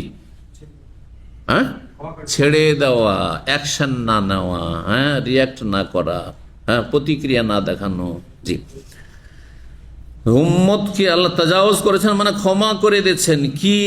দুটো বিষয়। আম্মা ওয়াসওয়াসাত, যে মনের মধ্যে উদিত হয় কুমন্ত্রণা, খারাপ কথা মনে আসে, আও হাদ্দাসাত বিহি আনফুসুহা, অথবা ওয়াসওয়াসাত বলেছেন, অথবা হাদ্দাসাত বিহি ওয়াসওয়াসাত বিহি আনফুসুহা, অথবা হাদ্দাসাত বিহি আনফুসুহা। দুটো শব্দের কোনটা শব্দ বলেছেন বর্ণনাকারী একটু সন্দেহ হয়েছে।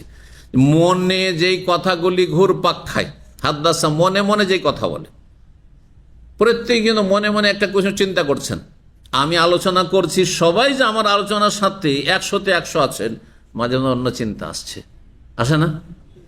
কখনো চিন্তা আসে আরে অনেকক্ষণ হয়ে গেল, কখন ছাড়বে, আছে না?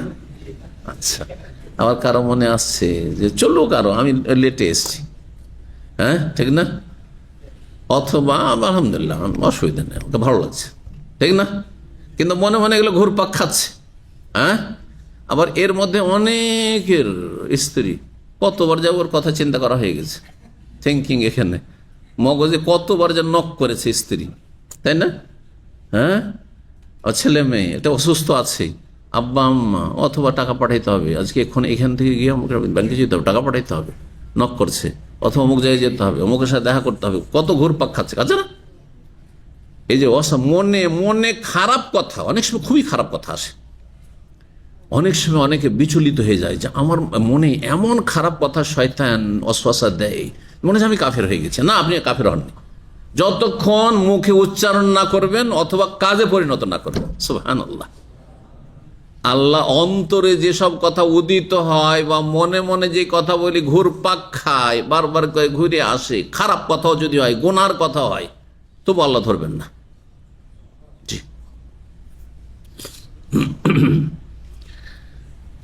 মালাম তা কতক্ষণ ধরবেন না? মালাম তামাল, যতক্ষণ পর্যন্ত কাজে পরিণত না করবে, মালাম তামাল বিহি, ওই ওয়াসওয়াসা যেটা মনে খারাপ কথা এসেছিল সে অনুযায়ী কাজ করে ফেললেন আপনি, প্র্যাকটিক্যাল করে ফেলেন, তখন ধরবেন। আও তাকাল্লাম, অথবা মুখে বলে ফেলবে, হ্যাঁ মুখে কথাটি উচ্চারণ করবে, একটা কুফরি কথা মনে আসলো, কুফরি কথা আসলো, একবার নাস্তিকতার কথা আসলো, ইসলাম বিরোধী কথা আসলো, এটা হারাম কাবিরা গুনার কথা আসলো, হ্যাঁ এক যৌনতার কথা আসলো, হারাম যৌনতার কথা আসলো, আর তারপরে সেটাই তো মুখে উচ্চারণ করেন তবু গুনাহ হবে, কাজে পরিণত করেন তবু গুনাহ হবে, কিন্তু তার আগ পর্যন্ত মনে হাসলো আর তারপরে বের হয়ে চলে গেল, শয়তানের ওয়াসওয়াসা দিতেই আছে, যেহেতু শয়তান শিরা উপশিরায় রক্তের সাথে চলাচল করছে। আল্লাহ হেফাজত করুন। 6665 নম্বর হাদিস, হাদিস বর্ণনা করছেন আব্দুল বিন আমর ইবনে আস, তিনি বলেন নবী সাল্লাল্লাহু আলাইহি সাল্লাম এক সময় খুতবা দিচ্ছিলেন ইয়াউমান নাহার, কুরবানির দিনে, কোরবানির দিনে খুতবা দিচ্ছেন। ঘটনা কি ছিল? হজের বিদায় হজের ঘটনা ছিল। জি, বিদায় হজের ঘটনা ছিল। দুটি হাদিস পরপর এরকমই আসছে। বলছেন যে নবী সাল্লাল্লাহু আলাইহি সাল্লাম 10 তারিখে কোরবানির দিনে ইয়াউমুন নাহরে খুতবা দিচ্ছিলেন। কোথায় তাহলে খুতবাটি ছিল?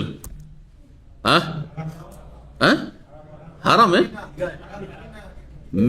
মেনাই খুতবা। 10 তারিখে কোথায় খুতবা দিয়েছেন নবী সাল্লাল্লাহু আলাইহি ওয়াসাল্লাম? মেনাই খুতবা দিয়েছেন। আর 9 তারিখে আরাফায় খুতবা দিয়েছেন। 9 তারিখও খুতবা ছিল নবী সাল্লাল্লাহু আলাইহি ওয়াসাল্লামের। আরাফার খুতবাটা অনেকেই জানে আমাদের দেশের মানুষরা, কিন্তু যে নবীর আরাফার ভাষণ, কিন্তু মেনাতেও যে খুতবা দেওয়া 10 তারিখে সুন্নাত, এটি অধিকাংশ লোকই জানেন না। এই জন্য মসজিদে খাইফে আমরা হজ করেছি ছাত্র জীবনে, প্রতি বছর কিন্তু মসজিদে খাইফে ঢুকে যেতাম 4-5 জন, আর তারপরে ওই যে ফোল্ড করা এগুলো চাটাইগুলো বিছিয়ে দিয়ে দখল করে নিলাম, আরামসে হজ টল করে চলে আসলাম ফ্রি, না খেমার পয়সা, না কোনো কিছু, না মোয়াল্লেম পয়সা, কিচ্ছু লাগতো না, এত আরামের হজ ছিল। হ্যাঁ, যাওয়া আসা মদিনা থেকে যা খরচ হয় সেই খরচে শেষ, 200-300 টাকাতে হজ শেষ। কথা বুঝতে পেরেছেন? হ্যাঁ, এখন যারা 20 বছর ধরে আছেন, একসময় এইখানে 1,500 টাকা হজ হইত, 1,500 টাকা হজ হইত। হজ করেননি তখন, এখন 15,000 20,000 লাগছে। হজ করতে পারছে, জবাব দিতে হবে। ঋণ কর্জা ছিল না, কিন্তু ওইখানে জমি জায়গা কিনেছেন, তখন হজটা ফরজ ছিল আপনার। যখন 1,500-এর যুগ ছিল, 2,000-এর যুগ ছিল, 2005-এ মাত্র 2 থেকে 2,500 ছিল, মাত্র 2005-এর কথা বলছি, 2,000, 2,500 2005-এ ছিল। ধীরে ধীরে প্রতি বছর 100, 200, 300, 500 করে বাড়তে এখন 10-এর নিচে কোনো কথাই নেই, তাও পাওয়া যায় না।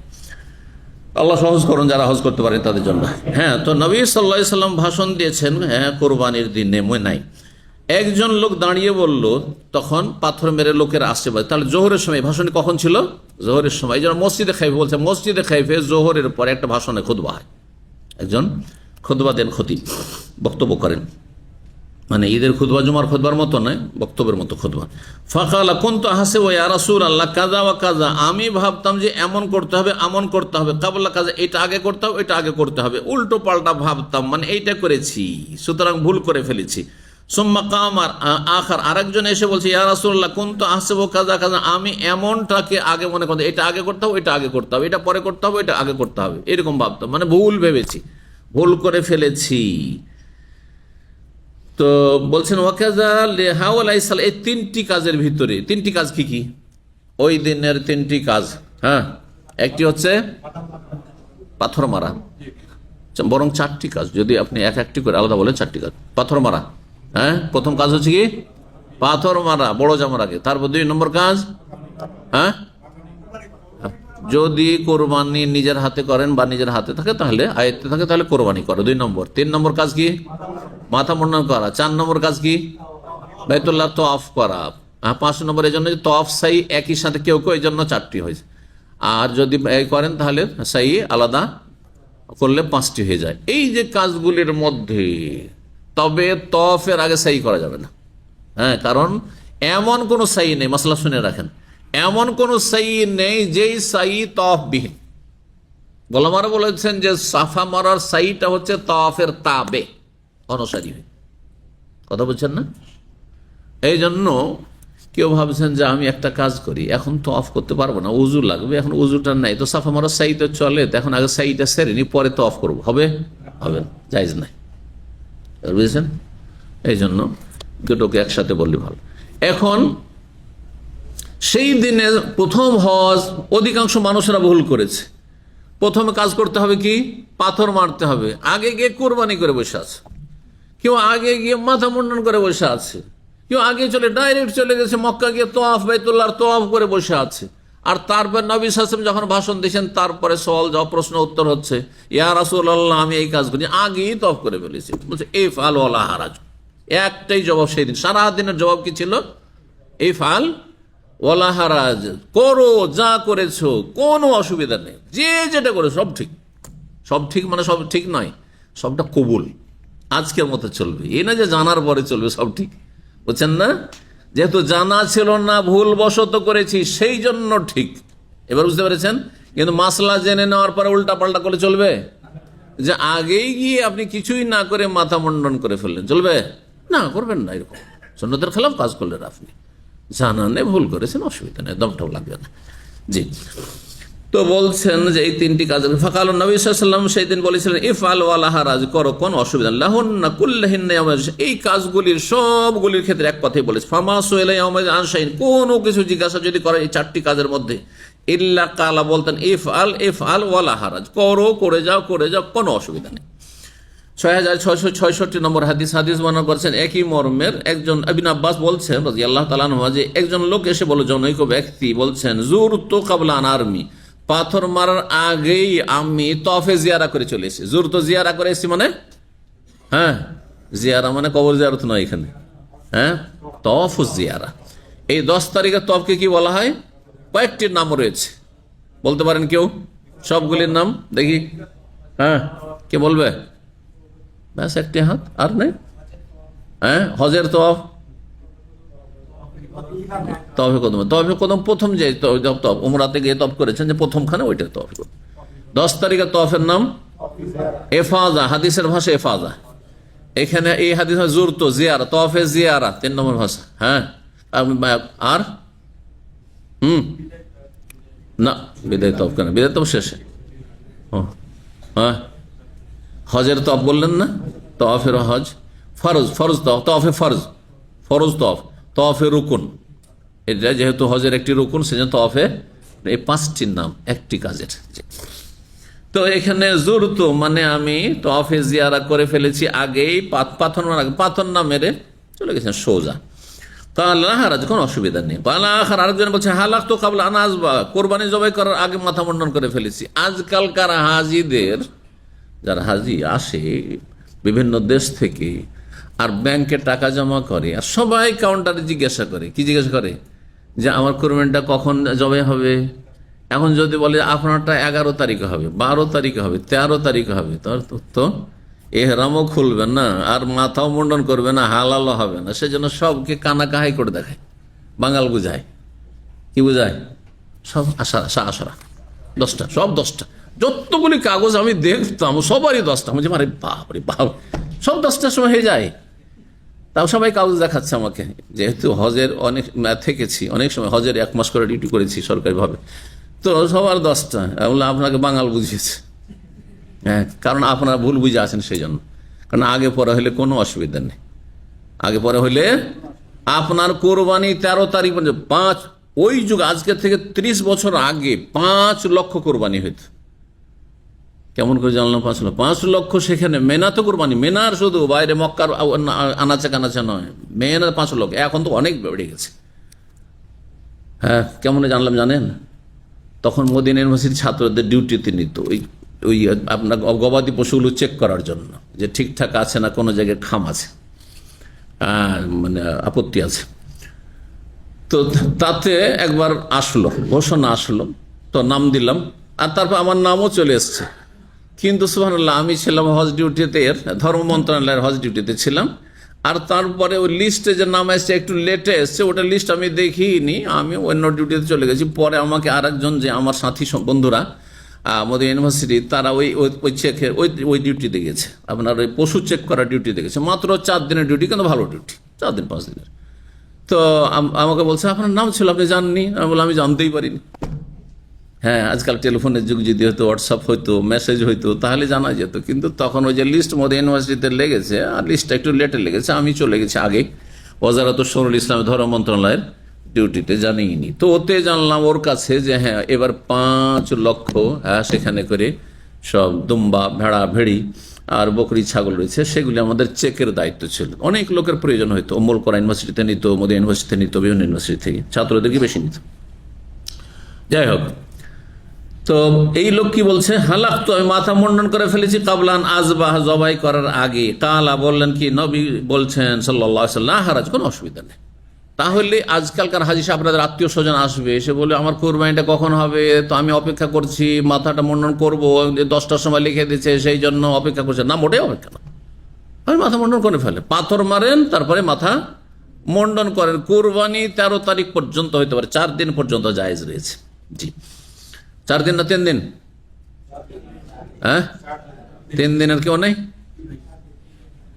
অথচ অনেক হানাফি ভাইরা আছেন, তাই না?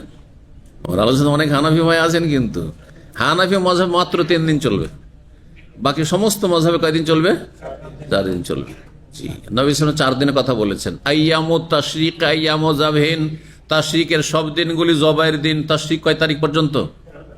11, 12, 13, তাশরিক 3 দিন, আর 10 তারিখ তো আছেই। সবচেয়ে উত্তম হচ্ছে 10 তারিখ, তাহলে 4 দিন হলো না? কিন্তু হয়তো ইমাম আবু হানিফা রাহিমাহুল্লাহর কাছে এই হাদিস তখন পৌঁছেনি, সেজন্য ওনার ফতোয়া এটাই ছিল যে কোরবানির দিন হচ্ছে 10, 11, 12, 13 তারিখ নয়, 12 তারিখের শেষ, বুঝছেন?